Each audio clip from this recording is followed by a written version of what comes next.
Price Lord brothers and sisters. கர்த்தராகிய இயேசு கிறிஸ்துவின் மகா பரிசுத்தமுள்ள நாமத்தினாலே ஒவ்வொருவரையும் வாழ்த்தி வரவேற்கிறேன். இந்த நாள்ல கூட நம் தேவனாகிய கர்த்தர் நம் ஒவ்வொருவரும் கூட ஆவியானவர் நம்மளோடு கூட இடைப்படுவாராக. இருக்கிறவரும் இருந்தவரும் வருகிறவருமாகிய சர்வ வல்லமையுள்ள கர்த்தர் பரிசுத்தர் பரிசுத்தர் பரிசுத்தர். துதியும் கனமும் மகிமையும் அவர் ஒருவருக்கு மாத்திரமே நம் எல்லா நேரத்திலையும் செலுத்துவோமாக. கடந்த வாரத்தோடைய தொடர்ச்சியை தான் நம்ம பார்க்கணும். நம்ம ஒரு காரியத்தை நம்ம தொடர்ந்து பார்த்துட்டு வரோம். நம்முடைய உள்ளான மனுஷங்களை குறித்து நம்ம ஒரு 2-3 வாரமா நம்ம தியானிக்கிறோம். இன்றைய நாள்ல கூட அதோடைய தொடர்ச்சியை தான் நம்ம பார்க்க போறோம். ஒரு சின்ன ரீகேப் பண்ணிட்டு தொடர்ந்து இந்த நாள் கூடிய செய்தியை கூட நம்ம போகலாம். 2 கொரிந்தியர் புத்தகம் 4ஆம் அதிகாரம் 16வது வசனத்துல சொல்லப்பட்டது போல, ஆனபடியினாலே நாங்கள் சோர்ந்து போவது இல்லை. எங்கள் புறம்பான மனுஷனானது அழிந்தும் உள்ளான மனுஷனானது நாளுக்கு நாள் புதிதாக்கப்படுகிறது அப்படின்னு சொல்லப்பட்டிருக்கு. அது புதுப்பிக்கப்பட வேண்டியது இருக்கிறது அப்படின்னு. கடைசி காலத்துல நாம் ஒவ்வொருவரும் புதுப்பிக்கப்பட்ட ஒவ்வொரு பிள்ளைகளா நாம இருக்கணும் அப்படின்னு தான் கர்த்தராகிய இயேசு கிறிஸ்து நம்ம இடத்துல விரும்புறாரு. அதற்கு தடையாய் நிற்கிற எந்தெந்த காரியம் இருக்குது அப்படிங்கிறத குறித்து நம்ம தொடர்ந்து பார்த்துட்டு வரோம். முதலாம் நம்ம பார்த்தது சுய மகிமையை தேடுவது. தேவனுடைய மகிமையை தேடாதபடிக்கு சுய மகிமையை நம்ம தேடுனா தேவனுடைய சமூகத்தை நம்ம போக முடியாதுங்கிறத பார்த்தோம். யோவான் 5ஆம் அதிகாரம் 42-44 வசனத்துல வாசிக்கும் பொழுது நம்ம பார்க்கிறோம், தேவனாலே மாத்திரம் வருகிற மகிமையை தேடாமல் ஒருவரால் ஒருவர் மகிமையை ஏற்றுக்கொள்கிற நீங்கள் எப்படி விசுவாசிக்கிறோம் கர்த்தராகிய இயேசு கிறிஸ்து கேட்கிறத நம்ம பார்க்கிறோம். சுய மகிமையை நாம் தேடாதபடிக்கு தேவனுடைய மகிமையை மாத்திரமே நாம் தேட வேண்டும் அப்படிங்கிறத நம்ம அந்த நாள்ல தியானத்துல நம்ம பார்த்தோம். அடுத்த தியானத்துல அடிமைத்தனம் ஸ்லேவரை குறித்து நம்ம பார்த்தோம். ரோமர் 6:16 வசனத்தின்படி, மரணத்துக்கு ஏதுவான பாவத்துக்கானாலும் நீதிக்கு ஏதுவான கீழ்ப்படிதலுக்கானாலும் எதற்கு கீழ்ப்படியும்படி உங்களை அடிமைகளாக ஒப்புக் கொடுக்கிறீர்களோ அதற்கே கீழ்ப்படுகிற அடிமைகளா இருக்கிறேன் என்று அறியீர்களா கர்த்தராகிய இயேசு கிறிஸ்து நம்ம இடத்துல கேட்கிறார். நாம் எதற்கு அடிமைகளாய் நம்மை ஒப்புக் கொடுக்க வேண்டும் அப்படிங்கறத அன்றைய நாள்ல தியானத்துல நாம் கர்த்தராகிய இயேசு கிறிஸ்து நம்மளோடு கூட பேசினார். அதை தொடர்ந்து அடுத்த தலைப்புல இன்றைய நாள்ல ஆவியான நம்மளோடு கூட இடைப்படுறாரு. எந்த தலைப்பை நம்ம பார்க்க போறோம் அப்படின்னு பாத்தீங்க அப்படின்னா, மாம்ச சிந்தை அப்படிங்கிற அந்த தலைப்பை நம்ம பார்க்க போறோம். வாசிக்கலாம். கலாத்தியர் புத்தகம் 5ஆம் அதிகாரம் 17வது வசனத்தில், மாம்சம் ஆவிக்கு விரோதமாகவும் ஆவி மாம்சத்துக்கு விரோதமாகவும் இச்சிக்கிறது. நீங்கள் செய்ய வேண்டும் என்று இருக்கிறவைகளை செய்யாதபடிக்கு இவைகள் ஒன்றுக்கொன்று விரோதமாய் இருக்கிறது. ஆமென். ஆமென். கலாத்தியர் புத்தகம் 5ஆம் அதிகாரம் 17வது வசனத்துல பவுல் இந்த மாதிரி சொல்றாரு, மாம்சம் ஆவிக்கு விரோதமாகவும் ஆவி மாம்சத்துக்கு விரோதமாகவும் செய்யாதபடிக்கு இவைகள் ஒன்றுக்கொன்று விரோதமாய் இருக்கிறது. மாம்சம் ஆவிக்கு விரோதமா தான் எப்பொழுதுமே செய்யப்படும். ஆவி எப்பொழுதும் மாம்சக்கு ரெண்டும் ஒன்று சேரவே முடியாது அப்படிங்கறத இந்த இடத்துல பார்க்கணும். அதாவது மாம்ச சிந்தையும் ஆவிக்குரிய சிந்தையும் எந்த சூழ்நிலையிலும் ஒன்றுக்கொன்று விரோதமாக தான் அது இருக்கும். ஒண்ணு ஆவிக்கு உரியபடி நம்ம சிந்திப்போம், அப்படி இல்லைன்னா மாம்சத்துக்கு உரியபடி சிந்திக்கணும். ரெண்டுக்கும் இடைப்பட்ட ஒரு பகுதிங்கிறது இல்லை. நம்ம ஆவிக்குரியபடி நாங்க சிந்திப்பேன், மாம்சத்துக்குரியபடி நான் சிந்திக்கிறேன் அப்படின்னா அதுக்கு வாய்ப்பே கிடையாது. ஒண்ணு நம்ம சிந்திக்கிறது அது ரெண்டும் விரோதமா தான் செயல்படுது அப்படிங்கிறது இந்த வசனத்துல நம்ம பார்க்கிறோம். ஏன் இந்த வசனத்துல நம்ம தொடர்ச்சியை பார்க்கிறோம் அப்படின்னா, இப்ப இந்த மாம்ச சிந்தை அப்படிங்கறது அடிப்படையில இருந்து நம்ம இந்த நாள்ல நம்ம பார்க்க போறோம்.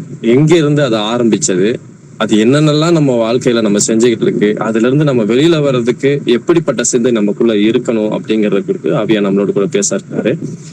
ஆதியாகமம் புத்தகத்துல 1ஆம் அதிகாரம் 26வது வசனத்துல நம்ம வாசிக்கும் போது பார்க்கும் பொழுது, நமது சாயலின் படியும் நமது ரூபத்தின்படியும் நாம் மனுஷரை உண்டாக்குவோமாக அப்படின்னு வசனம் நமக்கு சொல்றோம். இப்ப தேவனுடைய சாயலின்படி உண்டாக்கப்பட்ட நாம் எப்படி மாம்ச சிந்தைக்கு நேராய் நம்ம சிந்த முடியும்? அதாவது தேவனுக்கு விரோதமாய் செயல்படுகிற அந்த சிந்தைக்குள்ள நம்ம போக முடியும். இப்ப தேவன் படைத்தது எல்லா விஷயத்திலையும் ஒவ்வொரு நாளும் 6 நாள்ல எல்லாவற்றையும் உண்டாக்கின, சர்வத்தையும் உண்டாக்கின சர்வ வல்லமையுள்ள தேவன் ஒவ்வொரு நாள் முடிவிலையும் பாத்தீங்கன்னா நல்லது நல்லது அப்படிங்கறத நம்ம பார்க்கிறோம். அப்ப மனுஷனை உண்டாக்கினதும் அவர் நல்லதை தான் பட்டது. ஆனா அதுக்கப்புறம் பாத்தீங்க அப்படின்னா மனிதனுக்கு சுயாதீனத்தை கொடுக்கிறார். அதுதான் மற்றதுக்கும் மனிதனுக்கும் கொடுக்கல வித்தியாசத்தை நம்ம பார்க்கிறோம். நம்ம எபேசியர் புத்தகம் 4ஆம் அதிகாரம் 23-24வது வசனத்தை வாசிக்க கேட்போம். உங்கள் உள்ளத்திலே புதிதான ஆவியுள்ளவர்களாகி மெய்யான நீதியிலும் பரிசுத்தத்திலும் தேவனுடைய சாயலாக சிருஷ்டிக்கப்பட்ட புதிய மனுஷனை தரித்துக் கொள்ளுங்கள். ஆமென். தேவனுடைய சாயலாய் உண்டாக்கப்பட்ட புதிய மனுஷனை தரித்துக் கொள்ளுங்கள் அப்படின்னு வசனம் சொல்லுது. மெய்யான நீதியிலும் பரிசுத்தத்திலும் நம்ம உண்டாக்கப்பட்டாதான் தேவனுடைய சாயல். அந்த சாயலை இழந்து போயிருக்கிறோம். நம்ம அதை எப்போ அந்த இழந்து போனோம் அப்படிங்கிறது நமக்கு எல்லாருக்கும் தெரிஞ்ச விஷயம் தான். ஆதாம் ஏவாள் காலத்துல இருந்தே ஆதாமுடைய மீறுதல் நிமித்தம், ஏவாளுடைய மீறுதல் நிமித்தம் நம்ம பாவத்திற்குள்ளாக மனுக்குலம் சென்றது. மெய்யான நீதியிலும் பரிசுத்தத்திலும் உண்டாப்பட்ட தேவ சாயலை அந்த இடத்துல நம்ம இழந்து போனோம் அப்படிங்கிறத நம்ம பார்க்கிறோம். ஆதியாகமம் புத்தகம் 2ஆம் அதிகாரம் 16-17 வசனத்தை வாசிக்கிறோம். தேவனாகிய கர்த்தர் மனுஷனை நோக்கி, நீ தோட்டத்தில் உள்ள சகல விருட்சத்தின் கனியையும் புசிக்கவே புசிக்கலாம், ஆனாலும் நன்மை தீமை அறியத்தக்க விருட்சத்தின் கனியை புசிக்க வேண்டாம், அதை நீ புசிக்கும் நாளில் சாகவே சாவாய் என்று கட்டளையிட்டார். ஆமென். அதை புசிக்கும் நாளிலே சாகவே சாவாய் என்று கட்டளையிட்டார். தேவன் ஒரு விஷயத்த கட்டளை கொடுத்திருக்கிறாரு, ஆனா அதை மீறி இருக்காங்க. தேவனாய கர்த்தர் மனுஷனை நோக்கி, நீ தோட்டத்தில் உள்ள சகல விருட்சத்தின் கனியும் புசிக்கவே புசிக்கலாம். அந்த இடத்துல சுயாதீனம் இருக்குது, சுதந்திரம் இருக்கு, நீங்க எதை வேணா புசிக்கலாம்ப்பா, ஆனால் நன்மை தீமை அறியத்தக்க விருட்சத்தின் கனியை புசிக்க வேண்டாம். அதே நன்மை தீமை அறியத்தக்க கனிக்கு பக்கத்துலதான் இன்னொரு கனியும் இருக்கு, அது ஜீவ விருட்சத்தின் கனி. ஆனா அந்த ஜீவ விருட்சத்தின் கனிய ஆதாம் ஏவாள் சூஸ் பண்ணாம அது எதை சூஸ் பண்றாங்க? மனுக்குலம் எதை சூஸ் பண்ணுது? நன்மை தீமை அறியத்தக்கதான கனியை சூஸ் பண்ணுது. அதை வேண்டாம் என்று தேவன் விலக்கின அந்த கனியை அவங்க சூஸ் பண்றாங்க. தேவனுடைய கட்டளையை அவங்க மீறுறத அந்த இடத்துல பாக்குறோம். மீறினது நிமித்தம் அங்க என்ன வருது நம்ம பாக்குறோம்? பாவம் மனுக்குலத்துல மேல வருது. அங்க பாவம் வந்தது மாத்திரம் இல்ல, இன்னும் என்னென்னலாம் அவங்களுக்குள்ள வந்தது அப்படிங்கிறத நம்ம தொடர்ந்து பார்க்கலாம். அந்த இடத்துல அவங்களுடைய ஆவி மனுஷனை எப்படி உண்டாக்குனாராம்? ஆதியாகமம் 2:7 படி, தேவனாகிய கர்த்தர் மனுஷனை பூமியின் மண்ணினாலே உருவாக்கி ஜீவ சுவாசத்தை அவன் நாசிலே ஊதினார், மனுஷன் ஜீவ ஆத்துமாவானான் அப்படின்னு நம்மளுக்கு வசனம் சொல்லுது. அப்போ நாசியிலே ஜீவ சுவாசத்தை ஊதின உடனே அவருக்குள்ள என்ன வந்தது? ஜீவ ஆத்மாவா மனிதன் உண்டாகிறான். அவனுடைய சரீரம் இருக்கு, அவனுக்குள்ள ஜீவன் எப்படி வந்தது அப்படின்னா, ஜீவ சுவாசத்தை தேவன் தன்னுடைய நாசியில ஊதுறாரு, அவன் மனுஷன் அங்க ஜீவ ஆத்மாவானான். அந்த ஜீவ ஆத்மாவான மனுஷன் இந்த பாவம் உள்ள வந்தவனே என்னென்ன காரியங்கள் நடக்குதாங்க? அவனுடைய ஆவியில இருக்க அந்த ஜீவன் போகுது, அந்த ஜீவனை இழந்து போறான். அந்த இடத்துல மெய்யான சாயலை இழந்து போறான். இழந்து போன உடனே அவனுக்குள்ள என்ன வருது? பாவம் வருது. பாவம் இருக்கிற இடத்துல என்னது? ஆத்மா கரைப்படுகிறது. அவனுடைய சரீரம், அவனுடைய ஆவியில ஜீவன் இல்லாம போகுது. இந்த ஆவியில ஜீவனை கொடுக்கறதுக்கு தான் கர்த்தராகிய இயேசு கிறிஸ்து பூமிக்கு வந்தார் அப்படிங்கிறத அடுத்தடுத்த வசனங்களை நம்ம பார்க்கலாம். ஆனா இவங்க ஆரம்பத்துல அவங்க அந்த பாவத்தை செய்தோடனே அவருக்குள்ள என்னென்ன காரியங்கள்லாம் ஏற்படுது அப்படிங்கிறத நம்ம பார்ப்போம். 1 தெசலோனிக்கே 5:23 சொல்லப்பட்டதுபடி, சமாதானத்தின் தேவன் தாமே உங்களை முற்றிலும் உங்கள் ஆவி ஆத்மா சரீரம் முழுவதும் பரிசுத்தமாக்குவாராக அப்படின்னு வசனம் சொல்லுது. அப்போ ஆவி ஆத்மா சரீரத்தை எல்லாவற்றையும் பரிசுத்தமாக்கும்படியா கர்த்தர் இயேசு கிறிஸ்து இந்த பூமிக்கு வராரு அப்படிங்கிறத நம்ம பார்க்கிறோம். வாசிக்கலாம். ஆதியாகமம் புத்தகம் 3ஆம் அதிகாரம் 6-8 வசனம் வாசிக்கப்போம். அப்பொழுது ஸ்திரீயானவள், அந்த விருட்சம் புசிப்புக்கு நல்லதும் பார்வைக்கு இன்பமும் புத்தியை தெளிவிக்கிறதற்கு இச்சிக்கப்படத்தக்க விருட்சமுமாய் இருக்கிறது என்று கண்டு அதன் கனியை பறித்து புசித்து தன் புருஷனுக்கும் கொடுத்தாள். அவனும் புசித்தான். அப்பொழுது அவர்கள் இருவருடைய கண்களும் திறக்கப்பட்டது. அவர்கள் தாங்கள் நிர்வாணிகள் என்று அறிந்து அத்தி இலைகளை தைத்து தங்களுக்கு அரைக்கச்சைகளை உண்டு பண்ணினார்கள். பகலில் குளிர்ச்சியான வேளையிலே தோட்டத்தில் உலாவுகிற தேவனாகிய கர்த்தருடைய சத்தத்தை அவர்கள் கேட்டார்கள். அப்பொழுது ஆதாமும் அவன் மனைவியும் தேவனாகிய கர்த்தருடைய சந்நிதிக்கு விலகி தோட்டத்தின் விருட்சங்களுக்குள்ளே ஒளிந்து கொண்டார்கள். ஆமென். ஆமென். இந்த இடத்துல ஆதியாகமம் 3ஆம் அதிகாரம் 6-8 வசனம் வாசிக்கும் பொழுது அந்த ஏவாள் அந்த கனியை பறிக்கிறாங்க, புசிக்கிறாங்க. அந்த இடத்துல பாவம் உள்ளுக்குள்ள வர்ற அந்த இடத்துல என்னென்ன காரியங்கள் நடக்குது அப்படிங்கிறது கொஞ்சம் ஆராய்ந்து பார்ப்போம். அவங்க அந்த பழத்தை பிசாசானவன் வஞ்சிக்கிறான். என்னென்ன கான்வர்சேஷன் நடக்கும் அப்படிங்கறத நம்ம எல்லாரும் அறிந்த கிறிஸ்தவர்ல நாம அந்த சாத்தான் எந்தெந்த காரியத்துல விழ வைக்கணுமோ அவர்களுக்குள்ள இச்சையை தோன்றான். ஏவாளோடு கூட இருந்து அந்த என்ன நடக்குது அந்த இடத்துல கண்டு அதன் கனியை பறித்து புசித்து தன் புருஷனுக்கும் கொடுத்தார். முதலாவது அந்த இடத்துல என்ன நடக்குது? கண்களின் இச்சை நடக்குது. ஏவாளுக்குள்ள முதலாக உண்டானது சாப்பிடுற விஷயத்துல இச்சையை முதலாவது கொண்டு வரான் சாத்தான். அது மாத்திரம் இல்ல, அவன் நீங்கள் தேவர்களை போல ஆவீர்கள், இதை புசிக்க கூடாதுன்னு ஆண்டவர் சொல்லியிருக்காருன்னு ஏவாள் சொல்லும் போது கூட சொன்னா, நீங்க புசித்தான் நீங்க சாக மாட்டீங்க அப்படின்னு சொல்லி அவன் சாத்தான் பொய்யை கலந்து அந்த இடத்துல சொல்றான். சொல்லும் பொழுது அவங்க அந்த கனி, அதுக்கப்புறம் தான் அந்த கனியை அவ காண்றா. அத இச்சிக்கப்படத்தக்கதான் அந்த கனியை கண்டு, சரி இதை நம்ம சாப்பிடுவோம் அப்படின்னு சொல்லிட்டு கண்டு அதன் கனியை பறிக்கிறா, புசிக்கிறா. எவ்வளவு டைம் இருக்கு பாருங்க அந்த பழத்தை பார்க்கறதுக்கும், அதை இச்சையோடு அந்த கனியை பறித்து புசிக்கிறாங்க. அது மாத்திரம் இல்ல, அது தன்னுடைய புருஷனுக்கும் கொடுத்தார். அவனும் புசித்தான். ஏன் எதுக்குன்னா கேள்வி கேட்கல. ஆதாமும் அதை புசிக்கிறான். அப்பொழுது அவர்கள் இருவருடைய கண்களும் திறக்கப்பட்டது. இப்ப அவன் என்ன வருது அவங்களுக்குள்ள? பாவம் உள்ளுக்குள்ள வருது. கொஞ்சம் கொஞ்சமா அவங்களுடைய இருதயத்துக்குள்ள என்ன வருது பாருங்க, மாம்ச சிந்தை வருது. ஏன்னா இதுக்கு அடுத்தடுத்த அந்த வசனங்களை தொடர்ந்து வாசிக்கும் போது பார்க்கலாம்.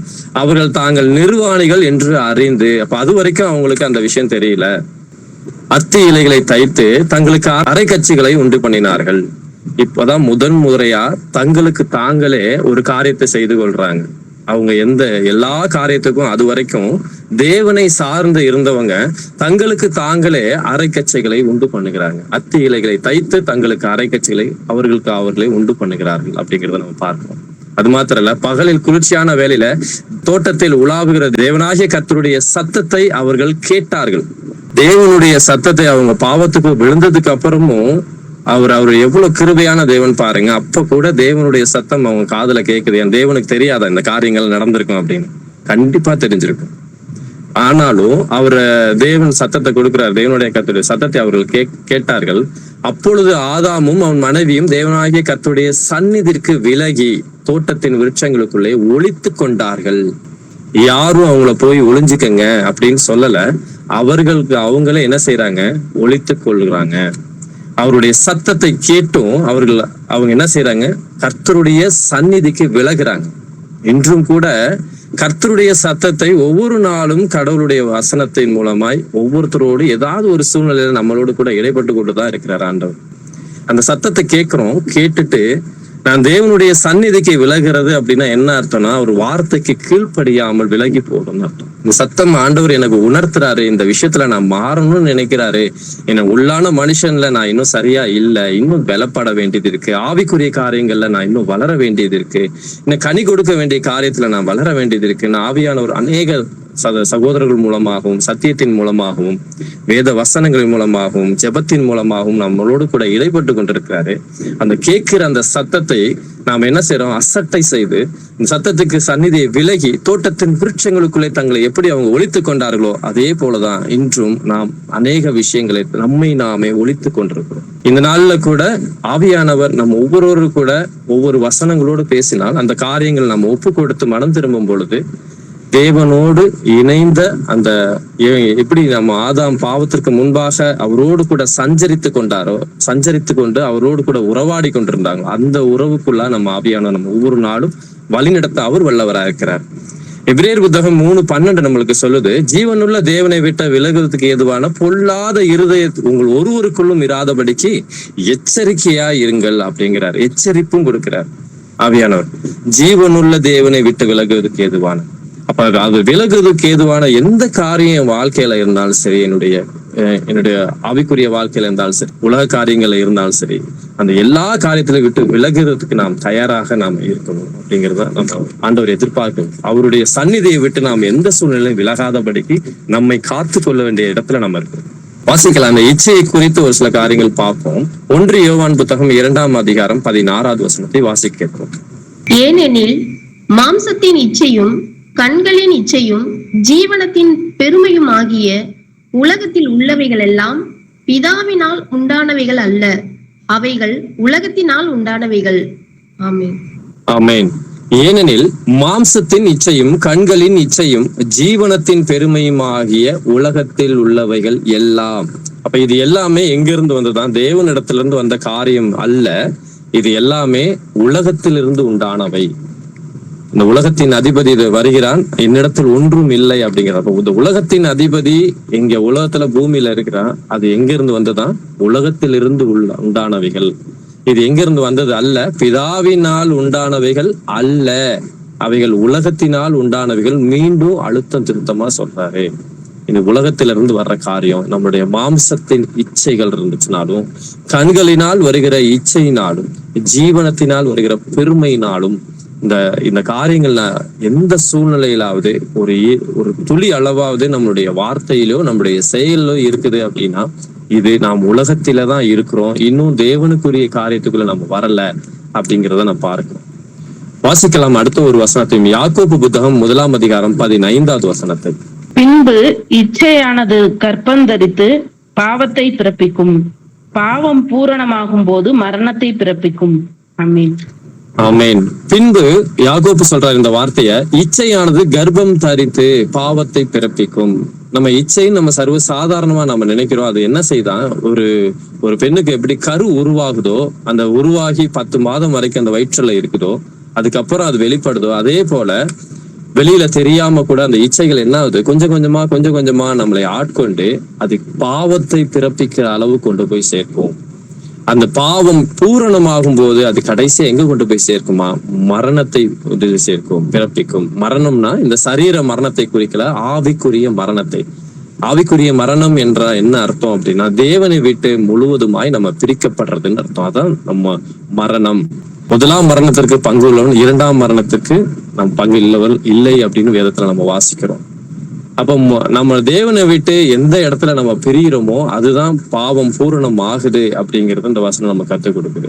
வாசிக்கலாம் எசேக்கியேல் புத்தகம் 11ஆம் அதிகாரம் 21, 22வது வசனத்தை வாசிக்கிறோம்.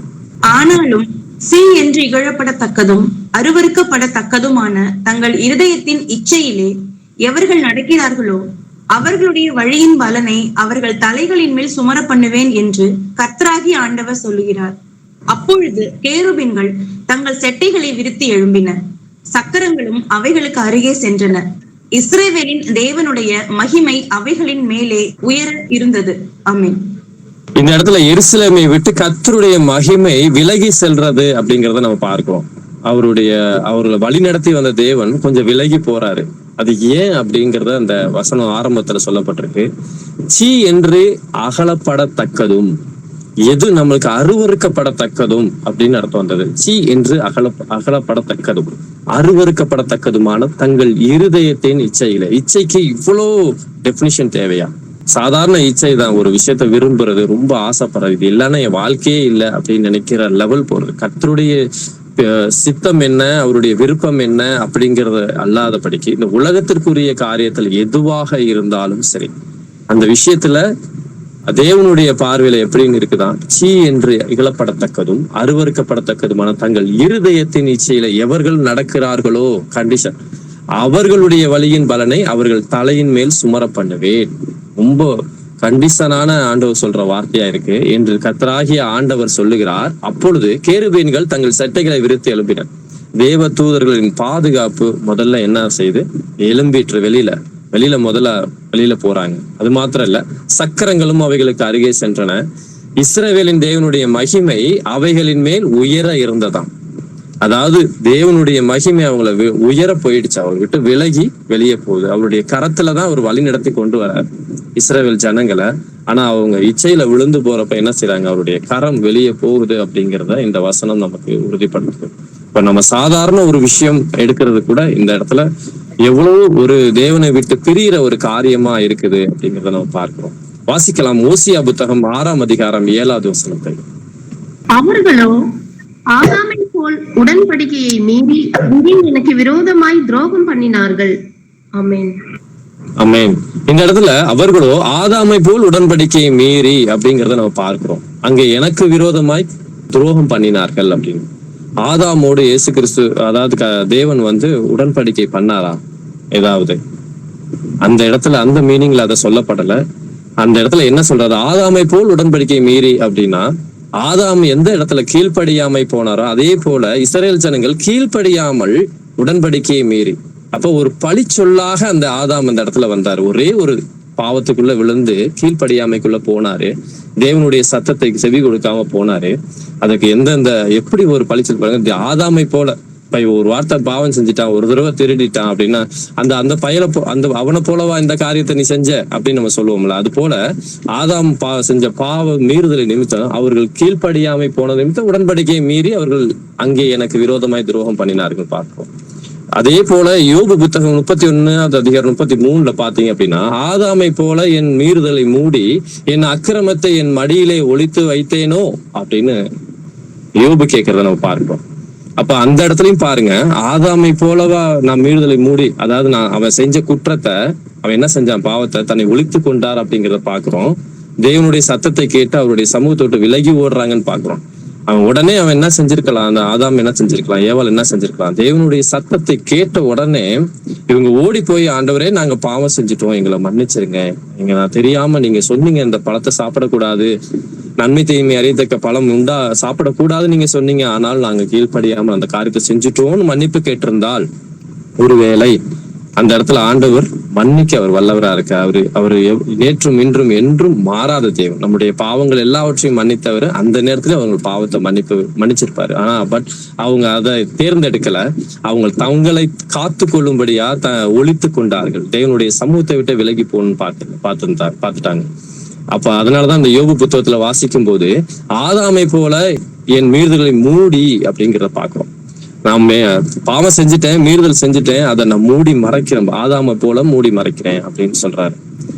அப்ப எந்த இடத்துலயும் அந்த ஆதாமை எப்படியாக சொல்லப்பட்டிருக்கு, எல்லா இடத்துலயுமே அவர் கீழ்ப்படியாதவன், பாவத்தை செய்துட்டு அதை மூடி மறைக்கணும்னு முயற்சி பண்ணவன், இப்படிதான் அவருடைய வார்த்தையை உபயோகப்படுத்தி சொல்லப்பட்டிருக்க ஒழிய வேற ஒரு காரியமா சொல்லப்படல அந்த இடத்துல.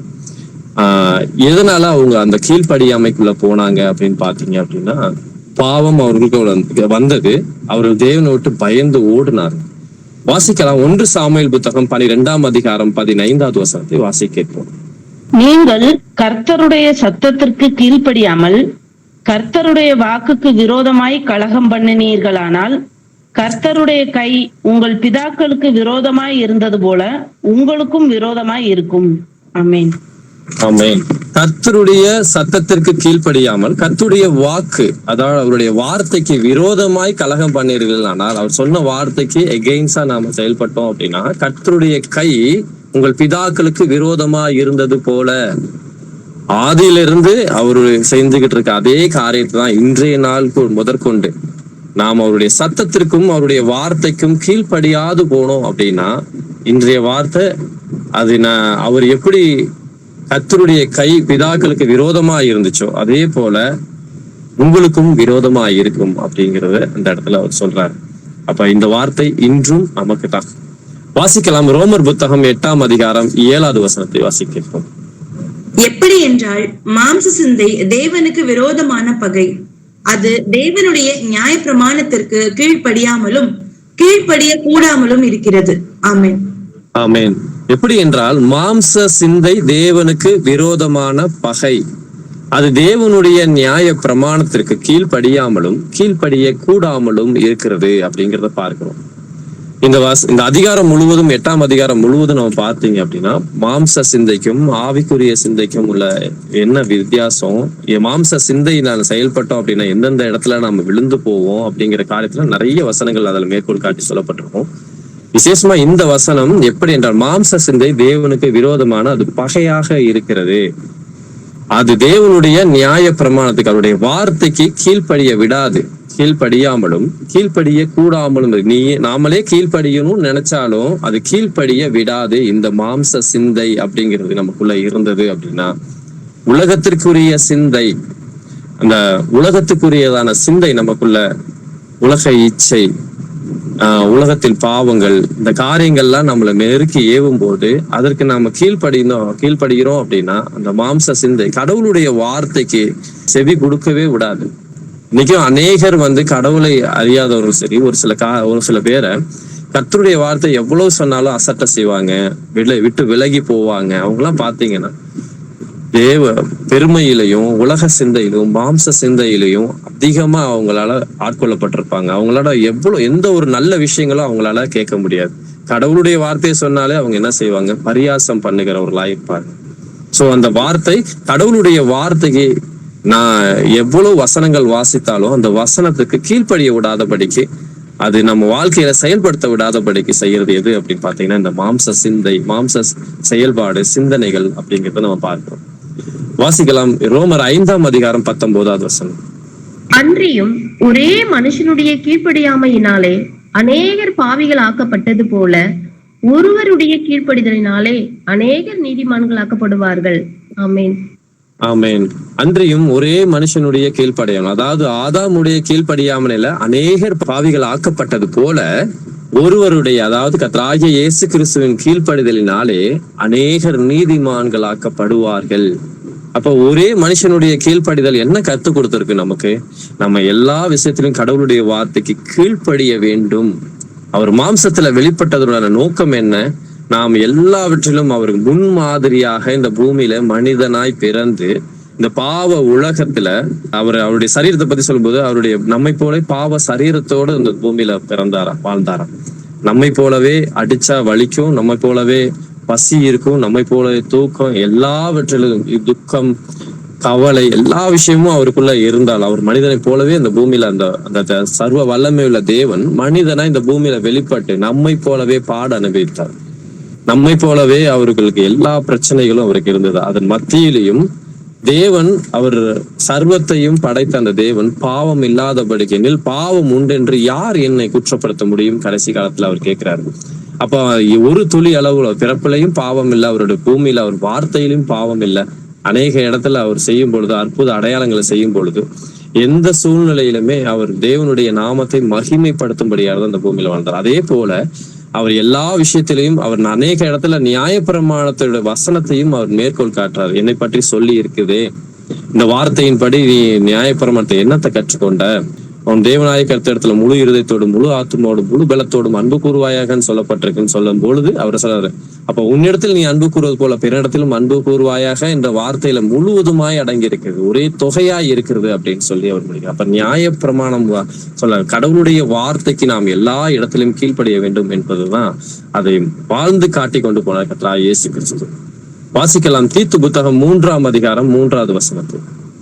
ஏனெனில் முற்காலத்திலே நாமும் புத்தியினரும் கீழ்ப்படியாதவர்களும் வழிதப்பி நடக்கிறவர்களும் பலவித இச்சைகளுக்கும் இன்பங்களுக்கும் அடிமைப்பட்டவர்களும் துர்க்குணத்தோடும் பொறாமையோடும் ஜீவனம் பண்ணுகிறவர்களும் பகைக்கப்படத்தக்கவர்களும் ஒருவரையொருவர் பகைக்கிறவர்களுமாய் இருந்தோம். ஆமென். முற்காலத்திலே நாம் எப்படி இருந்தோமா? தேவனை அறியாத போது, உலகத்திலே நாம் வாழ்ந்த போது எப்படி இருந்தோமா? புத்தியினரா இருந்தோமா? கீழ்ப்படியாதவர்களா இருந்தோமா? வழி தப்பி நடக்கிறவர்களா இருந்தோம். பலவித இச்சைகளுக்கும் இன்பங்களுக்கும் அடிமைப்பட்டவர்களா இருந்தோம். துர்குணத்தோடு இருந்தோம், பொறாமையோடும் இருந்தோம், பொறாமையோடும் ஜீவனம் பண்ணுகிறவர்களும் பகைக்கப்படத்தக்கவர்களும் ஒருவரை ஒருவர் பகைக்கிறவர்களுமா இருந்தோம். அப்ப முற்காலத்துல நாம இந்த காரியங்கள்லாம் என்னுடைய வாழ்க்கையில இருந்துச்சு அப்படின்னா, அப்ப தேவனை நாம் அறிந்ததுக்கு அப்புறம், நானே அவர் என்று நாங்கள் என்னை அறிந்து என்னை உணர்ந்து நீங்கள் விசுவாசிக்கும் பொழுது அப்படிங்கிறது ஏசாயா புத்தகத்துல நாம வாசிக்கிறோம். அவர் யார்? அவர் அந்த சர்வ வல்லமையுள்ள தேவன் யார்? அவர் எனக்காக என்ன செஞ்சார் அந்த பூமியில அப்படிங்கிறத வேத வசனத்தின் மூலமாய் நாம் அறிந்த பிள்ளைகளா இருக்கிறோம் அப்படின்னா, அப்ப நான் பழைய மனுஷன் கிடையாது, என்னுடைய பழைய மனுஷனுக்குள்ள இருந்த சுபாவம் இப்ப கிடையாது. எல்லாவற்றையும் கிறிஸ்து என்னுடைய பாவங்கள் எல்லாவற்றையும் மன்னித்தார். நான் மனம் திரும்பி இருக்கிறேன். முழுமையான என்னுடைய வாழ்க்கையில மனம் திரும்புதல் இருக்கு. முழுமையா நான் எல்லாரையும் மன்னிச்சுட்டேன். எனக்கு விரோதமா செய்த எல்லாற்றையும் மன்னிட்டேன். இப்படின்னு எல்லாவற்றிலும் கிறிஸ்துவின் கனியை வெளிப்படுத்துகிற பிள்ளையாய் நான் இருக்கிறேன் அப்படின்னா, சொல்லப்பட்ட அந்த முற்காலத்துல இருந்த நம்மளுடைய குணங்கள், நம்முடைய கேரக்டர் எல்லாமே மாறணும். என்னுடைய துர்குணம் மாறணும். என்னுடைய பொறாமை எனக்குள்ள இருந்தா அது மாறணும். நான் மற்றவங்களை பகைக்கிற பிள்ளையா இருக்கிறேன் அப்படின்னா அது என்னுடைய வாழ்க்கையில இருந்து மாறணும். நான் எல்லாவற்றிலும் அன்பு செலுத்துகிற கூடுமான வரைக்கும் யாவரோடும் நீங்கள் சமாதானமா இருங்கள் கர்த்தராகிய இயேசு கிறிஸ்து நமக்கு சொல்லி கொடுத்திருக்கிறாரு. அது மாத்திரம் இல்ல, நம்ம புத்தியினரா இருந்தோம், கீழ்ப்படியாதவரா இருந்தோம். நம்ம எந்த சொன்னாலும் எனக்கு எது சரின்னு படுதோ நான் அது மட்டும்தான் செய்வேன், மற்ற யாருக்கும் நான் கீழ்ப்படிய மாட்டேன் அப்படின்னு இருந்தேன்னா, இன்னைக்கு எந்த வார்த்தை கடவுள் என்னோட பேசினாலும் அந்த வார்த்தைக்கு நான் கீழ்ப்படிவேன். அது எனக்கு நஷ்டமே, ஆனால் நான் அதுக்கு கீழ்ப்படிவேன், நான் என்ன ஒப்பு கொடுக்குறேன் அப்படின்னா நான் எனக்குள்ள நான் புதிய மனுஷனா இருக்கிறேன்னு அர்த்தம். அப்போ நாம வழி தப்பி நடந்த நாம இன்னைக்கு சரியான பாதையில நம்ம நடக்கிறோம், கடவுளுடைய வார்த்தையில இருக்கிறோம் அப்படின்னா, என்னுடைய பழைய மனுஷனும் அவனுடைய சுபாவமும் அவனுடைய குணங்களும் என்னுடைய வாழ்க்கையில இருந்து எடுத்து போகணும். நான் கீழ்ப்படியாதவனா இருந்தாலும் நான் கீழ்ப்படுகிற பிள்ளையா இருக்கணும் அப்படிங்கிறதான் கர்த்தர் நம்மளிடத்துல எதிர்பார்க்கிற ஒரு விஷயமா இருக்கு. இதற்காக தான் தன்னுடைய ஜீவனையே, தன்னுடைய பரிசுத்த ரத்தத்தை இந்த பூமியில அவர் சிந்தினவரா இருக்கு. பாவத்தை போக்குற ஒரு பலியாக இந்த பூமியில அவர் வெளிப்பட்டார். இதே வசனத்தை அப்படியே நீங்க தொடர்ந்து வாசிச்சீங்க அப்படின்னா அதே அதிகாரத்துல 3:5 அதிகாரம் 5வது வசனத்துல, நாம் நீதியின் கிரியை நிமித்தம் நம்ம ரட்சிக்காம மறுஜென்ம முழுக்கினாலும் பரிசுத்தாவின் புதிதாக்குதலினாலும் நம்ம ரட்சித்தார் அப்படின்னு நம்ம வாசிக்கிறோம். அப்போ நம்ம எப்படி அவர் நம்மளை ரட்சித்திருக்காரு, நம்மளை காத்திருக்கிறார் அப்படின்னு பாத்தீங்க அப்படின்னா, மறுஜென்ம முழுக்கினாலும் பரிசுத்த ஆவியின் நம் புதிதாக்குதலினாலும் தான் நம்மளை ரட்சிக்கப்பட்டிருக்கோம். அப்ப நான் புதிதாகாதபடிக்கே தடையா நிக்கிறேன் அப்படின்னா, புதுப்பிக்கப்படாதபடிக்கு நான் இருக்கிறேன் அப்படின்னா, என்னுடைய உள்ளான மனுஷன்ல எந்த ஒரு இடத்துலயும் புதுப்பிக்கப்படப்படல இல்ல, நான் புதுதான மனுஷன் ஆகல, இல்ல நான் முயற்சி பண்ணிக்கிட்டு இருக்கிறேன், பட் அநேக நேரத்துல நான் விழுந்து போகிறேன் அப்படின்னா, தேவனுடைய பலத்தை நாம் கேட்கணும், அவருடைய வசனத்தை கேட்கணும். ஆண்டவரே, இந்த வசனத்தின்படி எனக்கு பலப்படுத்துங்கப்பா, நான் பலவீனமான மனுஷனா இருக்கிறேன், நான் அநேக விஷயத்துல என்ன பழைய மனுஷனுடைய சுபாவம் என் இடத்துல மறிக்க முடியும். அப்பொழுது எப்பயாவது ஒரு சின்ன ஒரு கோபமோ ஏதோ ஒரு காரியத்திலயோ நான் விழுந்து போகிற பிள்ளையா, ஒரு பலகீனமான பிள்ளையா இருக்கிறேன். ஆனா பலவீனன் யாருன்னு என்னை பலவான் என்று சொல்வானாகன்னு வசனம் சொல்லுது. ஆண்டவரே, என்னை பலப்படுத்துங்க, இந்த எல்லாவற்றையும் அப்பா நான் தாங்கத்தக்கது எனக்கு பலனை கொடுங்க அப்படின்னு நம்ம ஒவ்வொரு இடத்துலயும் நம்ம கர்த்தரத்துல கேட்டு அந்த பலனை பெற்றுக்கொள்கிற பிள்ளையா இருப்போம். வாசிக்கலாம். ஆதியாகமத்துல அவங்க எந்தெந்த விஷயத்துல விழுந்து போறாங்க அப்படின்னு பாத்தீங்கன்னா, இன்னொரு காரியத்துல விழுந்து போறாங்க. ஆதியாகமம் 3 அதிகாரம் 12-13 வாசிக்கிறோம். அதற்கு ஆதாம், என்னுடனே இருக்கும்படி தேவரே தந்த ஸ்திரீயானவள் அவ்விருட்சத்தின் கனியை எனக்கு கொடுத்தாள், நான் புசித்தேன் என்றான். அப்பொழுது தேவனாகிய கர்த்தர் ஸ்திரீயை நோக்கி, நீ இப்படி செய்தது என்ன என்றார். ஸ்திரீயானவள், சர்ப்பம் என்னை வஞ்சித்தது, நான் புசித்தேன் என்றாள். ஆமென். ஆமென்.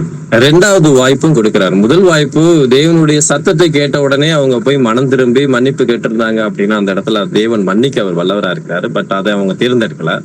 2வது ஒரு வாய்ப்பு, ஆண்டவர் கேட்கும் போதாவது அவங்க மனம் திரும்பி இருந்திருக்கலாம்.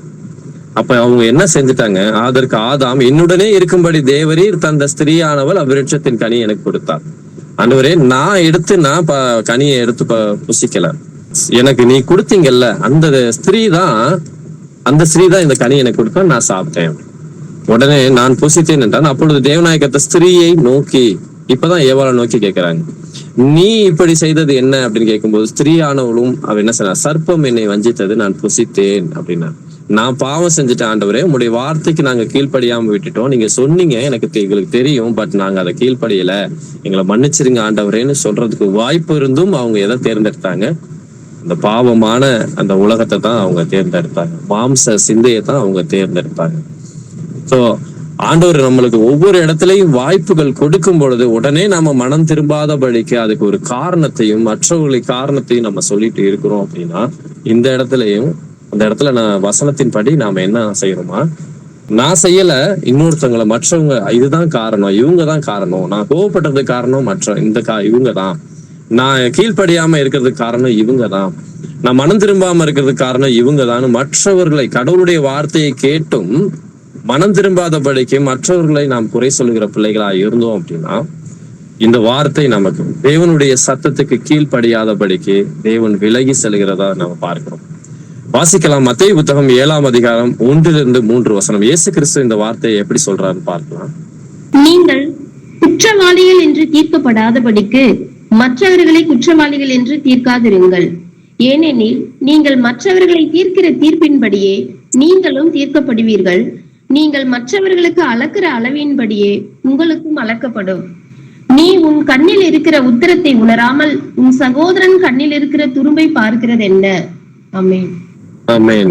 இதே காரியத்தை லூக்கா 6:37-38 வரைக்கும் இதே சம்பவத்தை தான் அங்கேயும் சொல்லப்பட்டிருக்கும். ஆனா இன்னமும் அதுல தெளிவான, மற்றவர்களை குற்றவாளி நம்ம தீர்க்க கூடாது. நம்ம ஜெபத்துல கூட மத்தேயு புத்தகம் 6 அதிகாரத்துல 9 சீசர்களுக்கு ஜெபம் கத்து கொடுக்கப்ப கூட, ஆண்டவரே என் பாவங்களை மன்னியும், என்னுடைய விரோதமா செய்கிற எல்லாருடைய பாவத்தை நான் மன்னிக்கிறேன், என்னுடைய பாவங்களை என் கடன்களை எல்லாவற்றையும் மன்னியும் அப்படின்னு நம்ம அந்த ஜெபத்துல கத்து கொடுக்கறத நம்ம பார்க்கிறோம். மற்றவர்கள் நமக்கு விரோதமா செய்யற காரியத்தை மன்னிக்காதபடிக்கு மற்றவர்களை நம்ம குற்றவாளின்னு தீர்க்கிறோம் அப்படின்னா, நாம தான் மற்றவாளிகளும் தீர்க்காதீர்கள், ஏனெனில் நீங்களும் தீர்க்கப்படுவீர்கள். ஏன்னா நீ மற்றவர்களை குற்றவாளின்னு அவங்களாலதான் நான் அந்த காரியத்தை செஞ்சுட்டேன் அப்படின்னு நம்ம குற்றப்படுத்துறோம்னா, நாம தான் குற்றவாளியா அந்த இடத்துல நம்ம நிற்கிறோம் அப்படிங்கிறப்பாங்க. முதலாவது என் கண்ணில் இருக்க நான் எந்த விஷயத்துல தவறா இருக்கேன், என்னுடைய பாவம் என்ன, என்னுடைய குற்றம் என்ன, நான் எந்த இடத்துல மீறி இருக்கேன், எந்த விஷயத்துல நான் கீழ்ப்படியாம இருக்கேன், எந்த விஷயத்துல தேவனுடைய சத்தத்துக்கு செவி கொடாதபடிக்கு அவரிடத்துல நான் மனம் திரும்பாதபடிக்கு நான் எந்த விஷயத்துல இந்த விஷயத்துல குடும்பத்திலையும் சரி, மத்த எல்லா விஷயத்திலையும் இப்ப கணவர் மனம் திரும்பாதபடி இருக்கிறாரா, என் மனைவி சரியான வார்த்தைகள் கீழ்ப்படியாம இருக்கிறாங்களா, அதுக்கு காரணம் நான் தான் அப்படின்னு முதலாவது அவங்கள்ட்ட காரணம், இந்த காரணத்தினாலதான் நான் இந்த இடத்துல நான் வளராம இருக்கேன், இந்த விஷயத்தினாலதான் என்னுடைய ஆவிக்குரிய வாழ்க்கை வளர்ச்சி இல்லாம இருக்கு, இதுதான் தடையா இருக்குன்னு மற்றவர்களை குற்றப்படுத்துவதற்கு முன்பாக தேவனிடத்துல நம்மை நாமே முழுமையாய் தாழ்த்தி ஒப்பு கொடுத்து, ஆண்டவரே நான் எந்த விஷயத்துல மாறணுமே எனக்கு கத்துக் கொடுங்க சப்பா, ஆண்டவரே என் பாவங்களை மன்னிங்க ஆண்டவரே. அதுதான் நம்ம பழைய ஏற்பாட்டிலையும் சரி, மற்ற எல்லா இடத்துலயும் அவங்க குற்றமே செய்யலனாலும் கூட அநேக இடத்துல நீங்க தானியேல் புத்தகம் 9ஆம் அதிகாரம் எடுத்துக்கலாம், அதே மாதிரி எஸ்ரா புத்தகம் 9ஆம் அதிகாரம் எடுத்துக்கலாம். ஜனங்கள் செய்த பாவத்திற்காக தீர்க்கதரிசிகள் எல்லாரும் என்ன செய்யறாங்க, ஆண்டவரே என் பாவங்களை மன்னிங்க அப்படின்னு சொல்லிட்டு தங்களை தாழ்த்தி அந்த இடத்துல அவங்க என்ன செய்யறாங்க, அவங்களுக்காக என்னுடைய பாவங்கள் எல்லாம் அவங்களுடைய பாவங்களை மன்னிங்கன்னு கேட்கல, அந்த இடத்துல என்னுடைய பாவங்களை மன்னிங்க, என்னுடைய ஜனத்தின் பாவங்களை மன்னிங்க அப்படிங்கறத அந்த இடத்துல வசனத்தை நம்ம பார்க்கிறோம். அப்ப மற்றவர்களை நாம் தீர்க்கிற தீர்ப்பின்படியே நீங்களும் தீர்க்கப்படுவீர்கள் அப்படின்னு சொல்லப்பட்டிருக்கு. நம்முடைய கண்ணில் இருக்க உத்திரத்தை உணராமல் உன் சகோதரன் கண்ணில் இருக்க துரும்பை பார்க்கறது என்ன, என்னுடைய கண்ணுல ரத்தம் வடியுது ஆனா என் சகோதரன் கண்ணுல அவன் இந்த விஷயம் தப்பா இருக்கான் அப்படின்னு மற்றவர்களை குற்றப்படுத்துகிறதுக்கு நாம் செய்யக்கூடாது. அவன் இருக்க சின்ன விஷயத்த குறைவுகளை நம்ம என்ன செய்யலாம், அவருக்காக ஜெபம் பண்ணி ஆண்டவர் சமூகத்துல காத்திருக்கலாம். அந்த குறைவை குற்றத்தை நம்ம குற்றப்படுத்துற பிள்ளைகளா நாம இருக்கக்கூடாதுன்னு நம்ம பார்க்கிறோம். ரோமர் புத்தகம் 2ஆம் அதிகாரம் 1 வசனத்தை வாசிக்கிறோம். ஆகையால் மற்றவர்களை குற்றவாளியாக தீர்க்கிறவனே, நீ யாரானாலும் சரி, போக்கு சொல்ல உனக்கு இடமில்லை. நீ குற்றமாக தீர்க்கிறவைகள் எவைகளோ அவைகளை நீயே செய்கிறபடியால் நீ மற்றவர்களை குறித்து சொல்லுகிற தீர்ப்பினாலே உன்னைத்தானே குற்றவாளியாக தீர்க்கிறாய். ஆமென். ஆகையால் மற்றவர்களை குற்றவாளியை தீர்க்கிறவனே, நீ யாரானாலும் சரி, நம்ம யாரா இருந்தாலும் சரி, போக்கு சொல்ல நமக்கு இடம் இல்லை. நீ குற்றமாக தீர்க்கிறவைகள் எவைகளோ அவைகளை நீயே செய்கிறபடியால் நீ மற்றவர்களை குறித்து சொல்கிற தீர்ப்பினாலே உன்னைத்தானே குற்றவாளியாக தீர்க்கிறாய். நாம் ஏதாவது ஒரு விஷயத்துல பாவத்திலேயோ ஒரு குற்றத்திலேயோ கோபத்திலேயோ இந்த எதாவது ஒரு காரியத்துல மனம் திரும்பாதபடிக்கு இருக்கிறோம் அப்படின்னா, ஆவியின் கனியில குறைவுள்ளவர்களா இருக்கிறோம் அப்படின்னா, மற்றவர்களை பார்த்து நீ ஆவியின் கனியில தான் செயல்படணும், வசனம் இப்படி சொல்லுது, நீ அதன்படிதான் இருக்கணும் அப்படின்னு முதலாவது நான் சரியா இருக்கிறேன்னா, என்னுடைய ஆவிக்குரிய வளர்ச்சியில ஆவிக்குரிய கனி என்னிடத்துல எப்படி வெளிப்படுது அப்படிங்கிறத நம்ம பார்த்து நாம் நம்மை சரி செய்து கொண்டோம் அப்படின்னா, நம்மை சுற்றி இருக்கிறவர்களும் ஆவிக்குரிய கனியிலையும் மற்ற எல்லா காரியத்திலையும் தேவன் எதிர்பார்க்கிற இந்த சமாதானத்தை தேவன் தருகிறவரா இருக்கிறார். இதுவரைக்கும் நம்ம பார்த்த காரியங்களை பார்த்து மற்ற அந்த ஆதியாம புத்தகத்துல ஆதாம் ஏவாள் செய்த காரியங்கள்ல எந்தெந்த கீழ்ப்படியாமை காரியங்கள் பார்த்துட்டோம். அடுத்து அவங்க மனம் திரும்பாதபடிக்கு ஒருத்தருக்கு ஒருத்தர் குறை சொல்ற காரியங்களை பார்த்தோம். இப்படி இதெல்லாம் மூலம் நம்ம வாழ்க்கையில இருக்கக்கூடாது அப்படிங்கிறத பார்த்தோம். வாசிக்கலாம். அடுத்து அங்க என்ன நாம செய்யற ஒரு தவறு என்ன பாக்குறோம் அப்படின்னா, வாக்குவாதம் அப்படிங்கிறது, ஆர்கியூ பண்றது, ஒருத்தருக்கு ஒருத்தர் இது என்னோட தப்பு இல்ல, இது இல்ல, அது இல்ல அப்படின்னு சொல்லிட்டு வசனத்தை எதிர்த்து கேட்கிறவங்கள்ட்டே நம்ம ஆர்கியூ பண்றோம். ஏன்னா வேத வசனம் நமக்கு அப்படி சொல்லவே இல்லை. வாசிக்கலாம். 1 கொரிந்தியர் புத்தகம் 3ஆம் அதிகாரம் 3வது வசனத்தில், பொறாமையும் வாக்குவாதமும் பேதகங்களும் உங்களுக்குள் இருக்கிறபடியால் நீங்கள் மாம்சத்துக்கு உரியவர்களாய் இருந்து மனுஷ மார்க்கமாய் நடக்கிறீர்கள் அல்லவா. ஆமென். பொறாமையும் வாக்குவாதமும் பேதங்களும் உங்களுக்குள் இருக்கிறபடியால், இது எல்லாம் எனக்குள்ள இருக்குது. வாக்குவாதம், அதாவது ஒரு சின்ன விஷயமா இருந்தாலும் அதை சகித்து கொள்ள முடியாதபடிக்கு நாம் வாக்குவாதம் பண்ணுகிற பிள்ளையா இருக்கிறோம், பொறாமை கொள்ளுகிற பிள்ளையா இருக்கோம் அப்படின்னா, உங்களுக்குள்ள பிரிவினை உள்ள பிள்ளைகளா, வேதகங்கள் இருக்குது அப்படின்னு, நீ பெரிய ஆள், நான் சின்ன ஆளு, நான்லாம் உன் லெவல் கிடையாது, இப்படியெல்லாம் நாம பார்சியாலிட்டி பாக்குற பிள்ளைகளா நாம இருக்கிறோம் அப்படின்னா, நீங்கள் மாம்சத்துக்குரியவர்களா இருந்து மனுஷ மார்க்கமாய் நடக்கிறீர்கள் அல்லவா, கேள்விக்குறியோட முடிகிறார் பவுல். அப்ப இதெல்லாம் கொரிந்து பட்டணத்துல இருந்தது. இந்த சபைகளுக்கு தான் இந்த காரியங்கள் எழுதுறாரு. ஆனா இன்றைக்கும் சபைகள் எழுந்த காரியங்களை நம்ம பார்க்க முடியும். கட்டிட சபைகளையும் சரி, மற்ற எல்லா இடத்தையும் நம்ம பார்க்க முடியும்.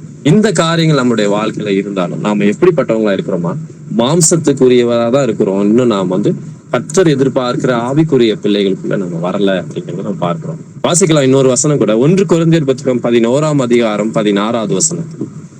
ஆகிலும் ஒருவன் வாக்குவாதம் செய்ய மனதாய் இருந்தால் எங்களுக்கும் தேவனுடைய சபைகளுக்கும் அப்படிப்பட்ட வழக்கம் இல்லை என்று அறிய கடவன். ஆமென். ஆமென். ஒரு வாக்குவாதம் செய்ய மனதா இருந்தால் எங்களுக்கும் தேவனுடைய சபைகளுக்கும் அப்படிப்பட்ட வழக்கம் இல்லை என்று அறிய கடவன் அப்படிங்கிறாரு.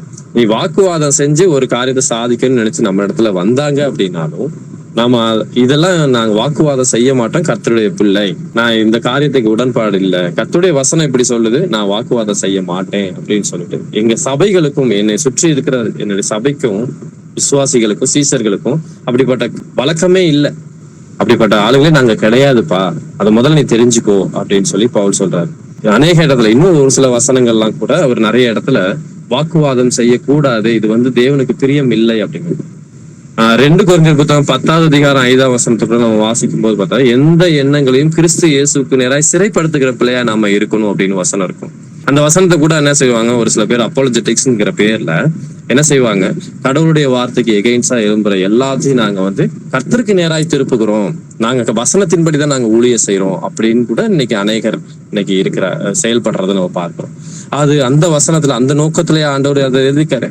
நமக்கு எதிராக எழும்புகிற கிறிஸ்துவின் வார்த்தைக்கு எதிராக எழும்புகிற எந்த எண்ணத்தையும், அந்த எண்ணத்தையுங்கிற வார்த்தையை விட்டுறாங்க.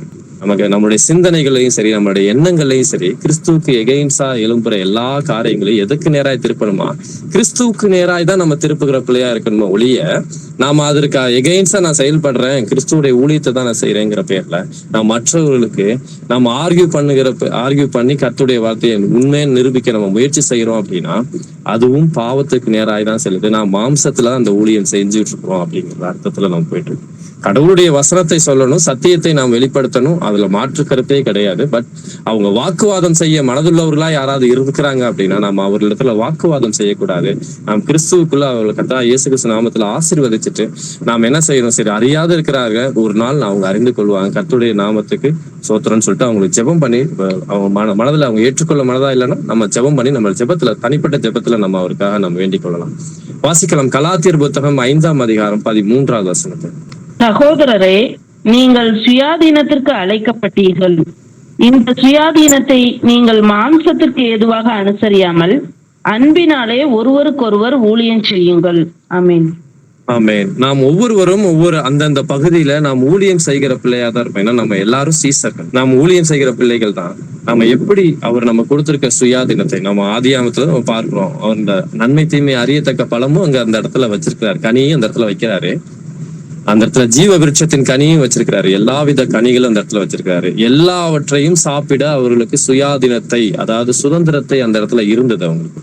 நீ இதை செய்யக்கூடாது, இதை பண்ணக்கூடாதுன்னு அவர் கடைசி வரைக்கும் கையை கட்டி போட்டு ஒரு ரோபோட்டிக் மேல ஒரு ரோபோட் போல கீ கொடுத்தா செய்யற பொம்மை போல நம்மள ஆண்டவர் படைக்கல.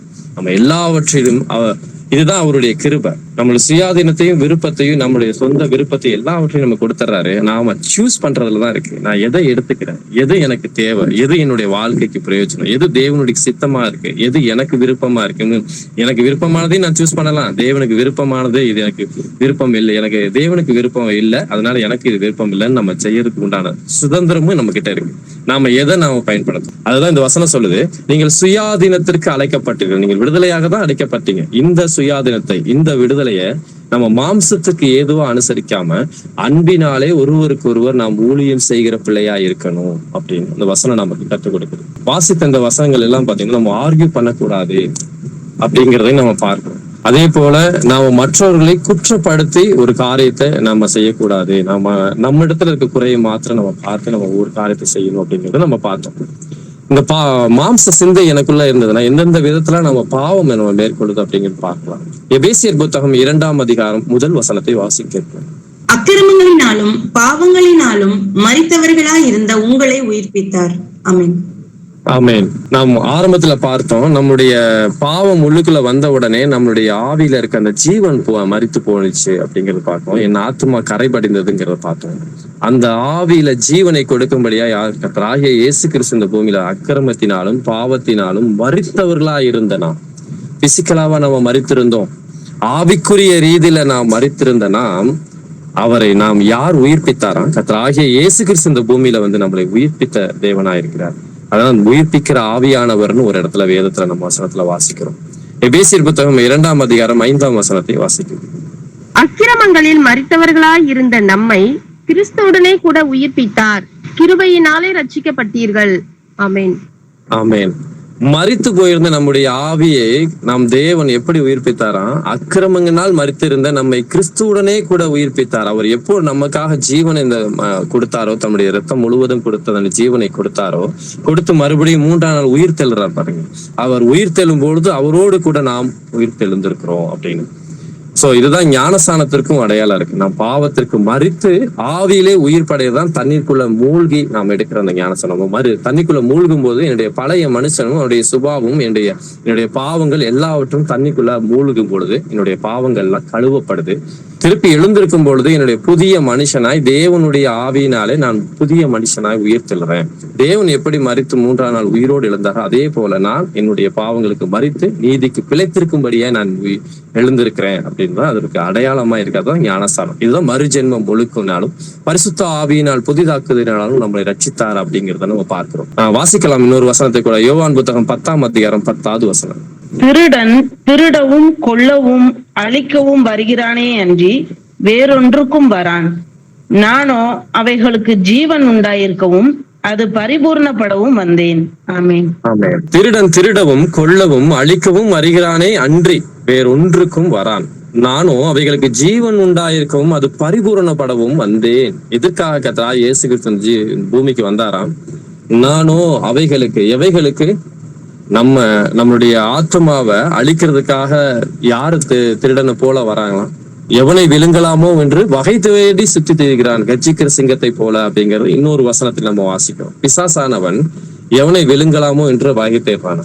இந்த இடத்துல திருடன் திருடவும் கொல்லவும் அழிக்கிறான். ஒரு திருடன் வரான் அப்படின்னா அந்த இடத்துல கொள்ளை அடிக்கிறதுக்கும் அந்த இடத்துல எந்தெந்த விஷயத்துல நம்மளுக்கு அழிவை கொடுக்கணும் அந்த நோக்கத்தோட தான் வருவான ஒழிய நமக்கு ஜீவனை கொடுக்கறதுக்காக வரமாட்டான். ஆனா நான் எதுக்கு வந்திருக்கிறேன் அப்படின்னா அதுக்கு ஜீவன் இருக்கணும், ஆத்மாவுக்கு ஜீவன் உண்டாகணும் அப்படிங்கிறது. அது பரிபூரணப்படணும். இந்த பரிபூரணப்படணும் அந்த ப்ராசஸிங் ஒர்க்கு தான் இன்னைக்கு நடந்துகிட்டு இருக்கு. நம்ம ரட்சிக்கப்பட்டோம், கடவுளோட கர்த்தராகிய இயேசு கிறிஸ்து மெய்யான தெய்வன் ஏற்றுக்கொள்றோம், ஞானஸ்தானத்தை பெற்றுக்கொள்றோம். ஏற்றுக்கொண்டு ஞானஸ்தானத்தை பெற்ற மட்டும் இல்ல, அவர் வர வரைக்கும் நம்முடைய பரிசுத்தமா நம்முடைய காத்து கொள்ளும்படியாக இந்த பரிபூரணப்படுகிற அந்த ப்ராசஸ் தான் இன்னைக்கு நடந்துட்டு இருக்கு. ஒவ்வொரு நாளும் வேத வசனத்தின் மூலமாய் ஒவ்வொரு சகோதரர்கள் மூலமாகவும் சத்திய வசனங்கள் மூலமாகவும் ஜெபத்தின் மூலமாகவும் வேத வாசிப்பின் மூலமாகவும் கர்த்தர் நம்ம ஒவ்வொருத்தருக்கும் பரிபூர்ணப்படுத்தி கொண்டே இருக்கிறார். பாவத்திலிருந்து மனம் திருப்பணும், இந்த விஷயத்துல நான் சரியில்லை, இந்த விஷயத்துல மாறு, இந்த விஷயத்துல சரிப்படு. ஒவ்வொரு நாளும் நம்ம அதான் நம்முடைய ஆவி ஆத்மா சரீரம் முழுவதும் முற்றிலுமாய் பரிசுத்தப்படுவதாக நம்ம தெசலோனிக்கே புத்தகத்துல நம்ம வாசிக்கிறோம். நம்ம முழுமையாய் நம்ம பரிசுத்தம் ஆய்கொண்டே இருக்கணும், அந்த ப்ராசஸிங் தொடர்ந்து இருக்கணும். அதனாலதான் நாளுக்கு நாள் புதிதாக்கப்பட வேண்டும் அப்படின்னு நம்ம உள்ளான மனுஷனை குறித்து நம்ம வாசிக்கிறோம். நாளுக்கு நாள் ஒவ்வொரு நாளும் வாசிக்கலாம். ரோமர் புத்தகம் 7ஆம் அதிகாரம் 18ல இருந்து 21வது வசனம் வரைக்கும் வாசிக்கலாம். அது எப்படி எனில் என்னிடத்தில், அதாவது என் மாம்சத்தில் நன்மை வாசமாய் இருக்கிறதில்லை என்று நான் அறிந்திருக்கிறேன். ஆதலால் நான் விரும்புகிற நன்மையை செய்யாமல் விரும்பாத தீமையையே செய்கிறேன். நன்மை செய்ய வேண்டும் என்கிற விருப்பம் என்னிடத்தில் இருக்கிறது, நன்மை செய்வதோ என்னிடத்தில் இல்லை. அந்தபடி நான் விரும்பாததை நான் செய்தால் நான் அல்ல, எனக்குள்ளே வாசமாய் இருக்கிற பாவமே அப்படி செய்கிறது. ஆனபடியால் நன்மை செய்ய விரும்புகிற என்னிடத்தில் தீமை உண்டு என்கிற ஒரு பிரமாணத்தை காண்கிறேன். ஆமென். ஆமென். இந்த ஸ்டேட்மெண்ட்டை கொடுக்கிறது பவுல், பரிசுத்த பவுல். அவ்வளவு ஊழியங்களை செய்யறாரு, அவ்வளவு புறஜாதிகள் மத்தியிலும் சரி யூதர்கள் மத்தியிலும் சரி அவ்வளவு பேர கடவுளுக்குள்ள பயன்படுத்துறாரு. இன்றும் அவருடைய நிருபங்கள்லாம் வாசித்து அநேகர் சத்தியத்திலே நம்ம பலப்படுறதையும் நம்ம பார்க்கிறோம். நம்ம எல்லாரும் அதை குறித்து நம்ம வசனங்களை தியானிக்கிறோம். அப்படிப்பட்டது பவுல் சொல்ற ஒரு ஸ்டேட்மெண்ட் என்ன? அதெல்லாம் நான் விரும்புகிற நன்மையை செய்யாமல் விரும்பாத தீமையே செய்கிறேன். நன்மை செய்ய வேண்டும் என்கின்ற விருப்பம் என்னிடத்தில் இருக்கிறது, நன்மை செய்வதோ என்னிடத்தில் இல்லை. அந்தபடி விரும்பாததை செய்தால் நான் அல்ல, எனக்குள்ளே வாசமா இருக்கிற பாவமே அப்படி செய்கிறது. ஆனபடி நான் நன்மை செய்ய விரும்புகிற என்னிடத்தில் தீமை உண்டு என்கின்ற ஒரு பிரமாணத்தையும் காண்கின்றேன்.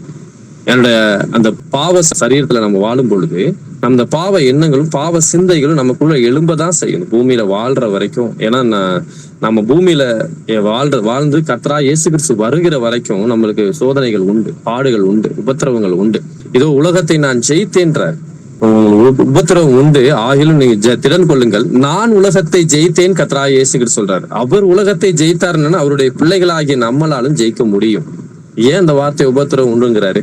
உலகத்துல உள்ள வரைக்கும் நம்ம இடத்துல அந்த பாவ சிந்தனைகளும் பாவ எண்ணங்களும் பொறாமைகளும் எரிச்சலும் கோபங்களும் இது எல்லாவற்றையும் நமக்கு எதிராக செயல்படும் பொழுது நமக்கு வரதான் எழும்பதான் செய்யும். ஒரு சில நேரம் நாம் பாவத்திற்கு மரித்த பிள்ளைகளா இருந்தால், கிறிஸ்துவுக்குள் ஜீவனோடு எழுந்த பிள்ளைகளா இருந்தால், அது முழுமையாய் முழு எண்ணத்தோடு முழு உண்மையாக அதை நாம் கர்த்தருடைய வார்த்தைக்கு செவி கொடுக்கிற பிள்ளைகளா இருந்தால், நான் அந்த பாவத்தை மேற்கொள்ளுகிற பிள்ளைகளா இருந்தால் இந்த பாவம் என்னை மேற்கொள்ளாது. அப்படி இல்லை அப்படின்னா கடைசி வரைக்கும் அந்த போராட்டம், அதுதான் முதல் வசனத்தை நம்ம வாசிக்கணும். ஆவி மாம்சத்துக்கு விரோதமாகவும் மாம்சம் ஆவிக்கு விரோதமாகவும் ஒன்றை ஒன்று இச்சிக்கிறது அப்படிங்கிறது முதல் வசனத்துல பார்க்கணும். அது எல்லாம் எதிராக தான் செயல்பட்டுக்கிட்டே இருக்கும். ஆனா நாம என்ன செய்யணும்? கர்த்தருடைய வசனத்தை கொண்டு நாம் ஒவ்வொரு நாளும் ஜெயிக்கிற பிள்ளைகளா இருக்கும். நான் ஜெயம் கொள்ளுகிற பிள்ளையா இருக்கணும். அதனால கர்த்தரே நான் ஜெயித்தேன், நீங்களும் என்னுடைய பிள்ளையா இருந்தா ஜெயிப்பே அப்படிங்கிறார். நீங்க வெளிப்படுத்தின விசேஷம் 3ஆம் அதிகாரம் 21ஆம் வசனத்துல வாசிக்கும் போது கூட இயேசு கிறிஸ்து சொல்லும்போது பாருங்க, நான் ஜெயம் கொண்டு என் பிதாவின் சிங்காசனத்துல உட்கார்ந்து இருக்கிறது போல என்னுடைய பிள்ளைகளா நீங்களும் ஜெயம் கொண்டு என்னுடைய சிங்காசனத்துல நீங்க உட்கார்ந்து இருப்பீங்க அப்படின்னு சொல்லி கர்த்தர் சொல்றாரு. சோ நாம எல்லாவற்றிலும் ஜெயம் கொள்ளுகிற பிள்ளைகளா நாம இருக்கணும் அப்படிங்கறத கர்த்தர் எதிர்பார்க்கிற விஷயமா இருக்கு. வாசிக்கலாம் 1 தெசலோனிக்கர் புத்தகம் 5ஆம் அதிகாரம் 15வது வசனம். ஒருவன் மற்றொருவன் செய்யும் தீமைக்கு தீமை செய்யாதபடி பாருங்கள், உங்களுக்குள்ளும் மற்ற யாவருக்குள்ளும் எப்பொழுதும் நன்மை செய்ய நாடுங்கள். ஆமென். 1 தெசலோனிக்கர் 5:15 பவுல் சொல்றாரு, ஒருவனும் மற்றொருவன் செய்யும் தீமைக்கு தீமை செய்யாதபடிக்கு பாருங்கள், உங்களுக்குள்ளும் மற்ற யாவருக்குள்ளும் எப்பொழுதும் நன்மை செய்ய நாடுங்கள். நம்ம மத்தேயு புத்தகம் 5ஆம் அதிகாரம் 44லயும் சரி, லூக்கா புத்தகம் 6:35லயும் சரி, நம்ம என்ன வாசிக்கிறோம்? நம் சத்துருக்களை சிநேகிக்கணும், நம்மளை சபிக்கிறவர்களை ஆசீர்வதிக்கணும், நம்மை துன்பப்படுத்துறவர்களுக்காக நாம ஜெபம் பண்ற பிள்ளைகளா இருக்கணும். இப்படி ஒவ்வொரு விஷயங்களா ஆண்டவர் சொல்றாரு. இதெல்லாம் நம்மளால செய்ய முடியல அப்படின்னா நாம் இன்னும் கர்த்தருக்குள்ள ஆவிக்குரிய ரீதியில நாம் இன்னும் வளருவதற்கு இன்னும் நாம் முயற்சியே எடுக்கலன்னு அர்த்தம். சோ நம்ம தீமைக்கு தீமை செய்யாதபடிக்கு பாருங்க, கூடுமான வரைக்கும் யாவருக்கும் நன்மை செய்கிற பிள்ளையா தான் நாம இருக்கிறோம். நமக்கு தீமை செய்கிறவர்களுக்கும் நீங்க நன்மை செய்யுங்கன்னு கூட நம்ம ரோமர் புத்தகத்துல நம்ம வாசிக்கலாம். தீமையை நன்மையினாலே வெல்லுன்னு கூட ஒரு இடத்துல வசனத்தை நம்ம பார்க்கலாம். ஒருவனும் மற்றவனுக்கு செய்யும். இது எல்லாமே நம்ம மாம்சத்துல இருக்கும் போது நம்ம செஞ்சோம்.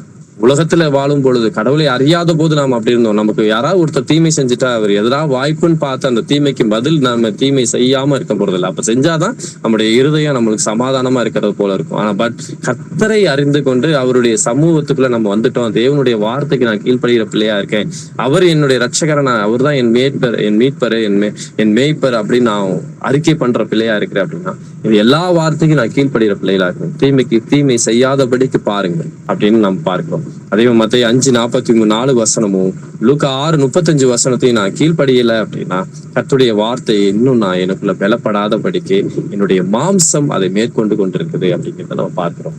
வாசிக்கலாம் யாக்கோபு புத்தகம் 4ஆம் அதிகாரம் 17வது வசனம். ஆதலால் ஒருவன் நன்மை செய்ய அறிந்தவனாய் இருந்தும் அதை செய்யாமற் போனால் அது அவனுக்கு பாவமாய் இருக்கும். ஆமென். நன்மை செய்ய அறிந்திருக்கும் பொழுது அதை நம்ம செய்யாம போனாவே அது ஒரு பாவமா போயிடும். நாம எந்த ஒரு காரியத்திலையும் மற்றவர்களுக்கு அது பிரயோஜனம் உண்டாகுது அப்படின்னு நம்ம தெரிஞ்சும் அதை நம்மளால செய்ய முடியும் தெரிஞ்சு அதை நான் செய்யாதபடிக்கு நான் கடந்து போறேன் அப்படின்னா அது கூட பாவமா போயிடும். உனக்கு எல்லா விதத்திலயும் ஆண்டவர் நான் உன்னை ஆசீர்வதிச்சிருக்கேன், உன் கண்ணு முன்னாடி உன்னை ஒரு தரித்திரனை பாக்குற, ஒரு பணம் இல்லாத ஒரு வேலையை பாக்குற, உன்னால முடிஞ்ச உதவி கூட உன்னால செய்ய முடியல அப்படின்னா அது கூட பாவமா போகுது அப்படிங்கிறத பாக்குறோம். நாம அது ஒரு சாதாரண விஷயமா கடந்து போயிட்டாலும் அது தேவனுடைய பார்வையில அது பெரிய விஷயமா இருக்கு. சோ நம்ம சாதாரண சின்ன விஷயமா இருந்தாலும் சரி, இந்த விஷயத்துல இந்த விஷயத்துல கொஞ்சம் நாம எந்த சின்ன சின்ன காரியமா இருந்தாலும் அந்த இடத்துல தேவனுடைய வார்த்தைக்கு நாம் கீழ்ப்படுகிற பிள்ளைகளா இருக்கணும். வாசிக்கலாம் ரோமர் புத்தகம் 7ஆம் அதிகாரம் 14வது வசனத்தை. மேலும் நமக்கு தெரிந்திருக்கிறபடி நியாயப்பிரமாணம் ஆவிக்குரியதாய் இருக்கிறது, நானும் பாவத்திற்கு கீழாக விற்கப்பட்டு மாம்சத்திற்கு உரியவனாய் இருக்கிறேன். ஆமென். ஆமென். மேலும் நமக்கு தெரிந்திருக்கப்படி நியாயப்பிரமாணம் ஆவிக்குரியதா இருக்கிறது, நானும் பாவத்துக்கு கீழாக விற்கப்பட்டு மாம்சத்துக்குரியவனா இருக்கிறேன் அப்படின்னு பவுல் சொல்றாரு. இந்த வார்த்தைய இந்த டிரான்ஸ்லேஷனை காட்டிலும் இன்னொரு தமிழ் டிரான்ஸ்லேஷன் TCBங்கிற பைபிள்ல இன்னும் அழகா இந்த வார்த்தையை மொழிபெயர்த்திருக்காங்க. எப்படின்னா, சட்ட விதி ஆவிக்குரியது என நாம் அறிந்திருக்கிறோம், ஆனால் நான் அல்ல, ஒரு அடிமையின் மேல் ஆட்சி செய்வதை போல பாவம் என்னை ஆள்கிறது. இந்த வார்த்தை ரொம்ப முக்கியம். ஒரு அடிமையின் மேல் ஆட்சி செய்வதை போல பாவம் என்னை ஆள்கிறது. ஒரு அடிமையை நமக்கு ஒரு அடிமை இருக்கிறாருன்னு வச்சுக்கோங்க. இப்ப உதாரணத்துக்கு பழைய ஏற்பாடுல எடுத்துக்கலாம். நம்ம தானியேல் இவங்கெல்லாம் அடிமையா ஒப்பு கொடுக்கப்பட்டு அவங்க தேவனே ஒப்பு கொடுக்கிறாரு, அவங்க போய் அடிமையா ஆகுறாங்க. அங்க போய் தன்னுடைய பேர் கூட அவங்களுக்கு சொந்த பேர் வச்சுக்க முடியாது. அவங்க என்னெல்லாம் சொல்றாங்களோ, எந்த காரியங்கள் செய்யறாங்களோ அதை சொல்றது மட்டும் நம்ம செஞ்சே ஆகும். எப்படி அவங்க ஒரு அடிமைகளா விற்கப்பட்டாங்களோ அதே போல பாவம் என்ன செய்தான், ஒரு அடிமை நான் சொல்றபடியெல்லாம் கீழ்ப்படுகிறபடி அந்த பாவம் எனக்குள்ள இருக்குது, அந்த மாம்ச சிந்தை எனக்குள்ள இருக்குதுன்னா அது சொல்றபடியெல்லாம் கேட்டுற ஒரு அடிமை போல நாம் இருக்கிறேன் அப்படின்றாரு. இதை சொல்றது பவுல். நான் மாம்சத்துக்குரியவனுக்கு எனக்கு இந்த போராட்டங்கள் எனக்கு உண்டு, இந்த மாம்சத்துல இருக்கும்போது இந்த போராட்டம் உண்டு, என்னுடைய மாம்ச சிந்தை அப்படி இருந்தது அப்படின்னா நான் ஒரு அடிமை, அந்த அடிமை நான் என்ன சொல்லுதோ அதன்படியே நான் செய்யற அளவுக்கு நான் விழுந்து போறேன் அப்படின்னு. சோ இப்படிப்பட்ட ஒரு அடிமையின் மேல ஆட்சி செல்வதை போல பாவம் என்னை ஆள்கிற காரியங்கள் எனக்குள்ள இருக்கு அப்படின்னா என்னுடைய சிந்தை எது எப்படிப்பட்ட சிந்தையா இருக்குதான், தேவன் வெறுக்கிற, அதாவது எதிர்த்து நிற்கிற மாம்ச சிந்தை தான் என்னுடைய வாழ்க்கையில செயல்படுது அப்படிங்கிறத நம்ம பார்க்கணும். வாசிக்கலாம். ரோமர் 8ஆம் அதிகாரம் 3-6 வரைக்கும் வாசிக்கலாம்.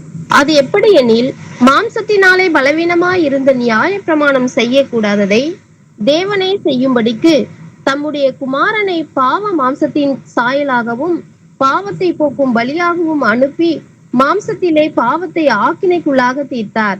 மாம்சத்தின்படி நடவாமல் ஆவியின்படி நடக்கிற நம்மிடத்தில் நியாய பிரமாணத்தின் நீதி நிறைவேறும்படிக்கே அப்படி செய்தார். அன்றியும் மாம்சத்தின்படி நடக்கிறவர்கள் மாம்சத்துக்குரியவைகளை சிந்திக்கிறார்கள், ஆவியின்படி நடக்கிறவர்கள் ஆவிக்குரியவைகளை சிந்திக்கிறார்கள். மாம்ச சிந்தை மரணம், ஆவியின் சிந்தையோ ஜீவனும் சமாதானமாம். ஆமென். ஆமென். நியாயப்பிரமாணம் செய்யக்கூடாது தேவனே செய்யும்படிக்கு அப்படின்னா என்ன அர்த்தம்? கர்த்தருடைய வார்த்தையை அவரு சட்ட புத்தகத்தை கொடுக்கிறாரு, சட்டத்தை கொடுக்கிறாரு. இந்த சட்டத்தை கீழ்ப்படிய முடியாதபடிக்கு மாம்சத்துல உள்ள சரீரத்துல உள்ளவர்களும் போராடுறாங்க. அந்த நியாயப்பிரமாணத்தை நிறைவேற்றுவதற்கு நான் வந்தேன்னு சொன்ன இயேசு கிறிஸ்து என்ன செய்யறாரு, தம்முடைய தேவனே செய்யும்படிக்கு, அவர் தேவன் தான், அவர் தான் செய்யறாரு. இங்க பூமிக்கு அந்த தேவன் என்ன செய்யறாரு, எப்படி வராரு இந்த பூமியில ஒரு ரோல் எடுத்து வராரு, தம்முடைய குமாரனை பாவ மாம்சத்தின் சாயலாகவும் பாவத்தை போக்கும் பலியாகவும் அனுப்பி மாம்சத்திலே பாவத்தை ஆக்கினைக்குள்ளாக தீர்த்தாராம். அந்த பாவத்தை போக்குற பலியாதான் கர்த்தராகிய இயேசு கிறிஸ்து, அதாவது தன்னுடைய சரீரத்தை இந்த பூமியில எடுத்துட்டு வராரு தேவன். ஆனா தேவனே செய்யும்படிக்குன்னு அந்த வார்த்தை அதனால சொல்லப்பட்டிருக்கு. மாம்சத்தின்படி நாம எதுக்காக, என்ன நோக்கம், அவர் ஏன் அந்த பூமிக்கு வரணும் அப்படின்னா அந்த நோக்கம் எதுக்கா அப்படின்னா, பாவ மாம்சத்தின் சாயல எதுக்கு படைக்கப்படுதுன்னா, மாம்சத்தின்படி நடவாமல் ஆவியின்படி நடக்கிற நம்மிடத்தில் நியாயப்பிரமாணத்தின் நீதி நிறைவேறும்படிக்கே அப்படி செய்தாராம். அப்ப நாம மாம்சத்தின்படி நடக்க கூடாது, ஆவியின்படிதான் நடக்கணும் அப்படிங்கிறத நம்ம இடத்துல நிறைவேற்றணும் அப்படிங்கிறதுக்காக அந்த நீதி நிறைவேற்றும்படியாதான் அப்படி தன்னுடைய சரீரத்தை இந்த பூமிக்கு ஒப்பு கொடுத்தாரு அப்படின்னு. அப்ப அவர் இப்போ அடுத்த வார்த்தை சொல்லுது, அன்றியும் மாம்சத்தின்படி நடக்கிறவர்கள் மாம்சத்துக்குரியவைகளை சிந்திக்கிறார்கள், ஆவியின்படி நடக்கிறவர்கள் ஆவிக்குரியவைகளை சிந்திக்கிறார்கள். அடுத்த வார்த்தை ரொம்ப முக்கியமானது, மாம்ச சிந்தை மரணம், ஆவியின் சிந்தையோ ஜீவனும் சமாதானமுமா. இந்த வார்த்தையை நம்ம அடிக்கடி நிறைய தடவை இந்த வார்த்தையை வாசிச்சிருக்கோம். ஆனா எவ்வளவு ஸ்ட்ராங்கான வார்த்தையை தேவன் சொல்றாரு. மாம்ச சிந்தை இருந்தா தேவனை விட்டு பிரிகிற அந்த மரணம், தேவனை விட்டு பிரிகிற அந்த மரணம், அந்த ஆவியின் சிந்தை இருந்ததுன்னா ஜீவனும் சமாதானமுமா. என்னுடைய வாழ்க்கையில ஜீவன் இல்லாம இருக்கு, அந்த ஜீவன் அதாவது கர்த்தராகிய இயேசு கிறிஸ்து எனக்குள்ள வராம இருக்காரு, சமாதானம் இல்லாம இருக்குன்னு அதுக்கு காரணம் என்ன? என்னுடைய மாம்ச சிந்தை தான் என்ன செய்யுது, நான் எனக்கு உரியதே சிந்திச்சு தேவனுக்கு எது பிரியமோ அது செய்யாம நான் எனக்கு பிரியமாவும் என்னுடைய இச்சையினாலையும் எனக்கு விருப்பமானதையும் என்னுடைய புகழ் மேம்படும் இப்படி எல்லா காரியத்துல எனக்கு நான் சுயம் அப்படின்னு எல்லா காரியத்துல நான் என்ன செய்யறேன், எனக்கு பிரியமா வாழும்போது நான் தேவனை விட்டு பிரியிற அந்த மரணத்துக்கு நேரா போறேன்.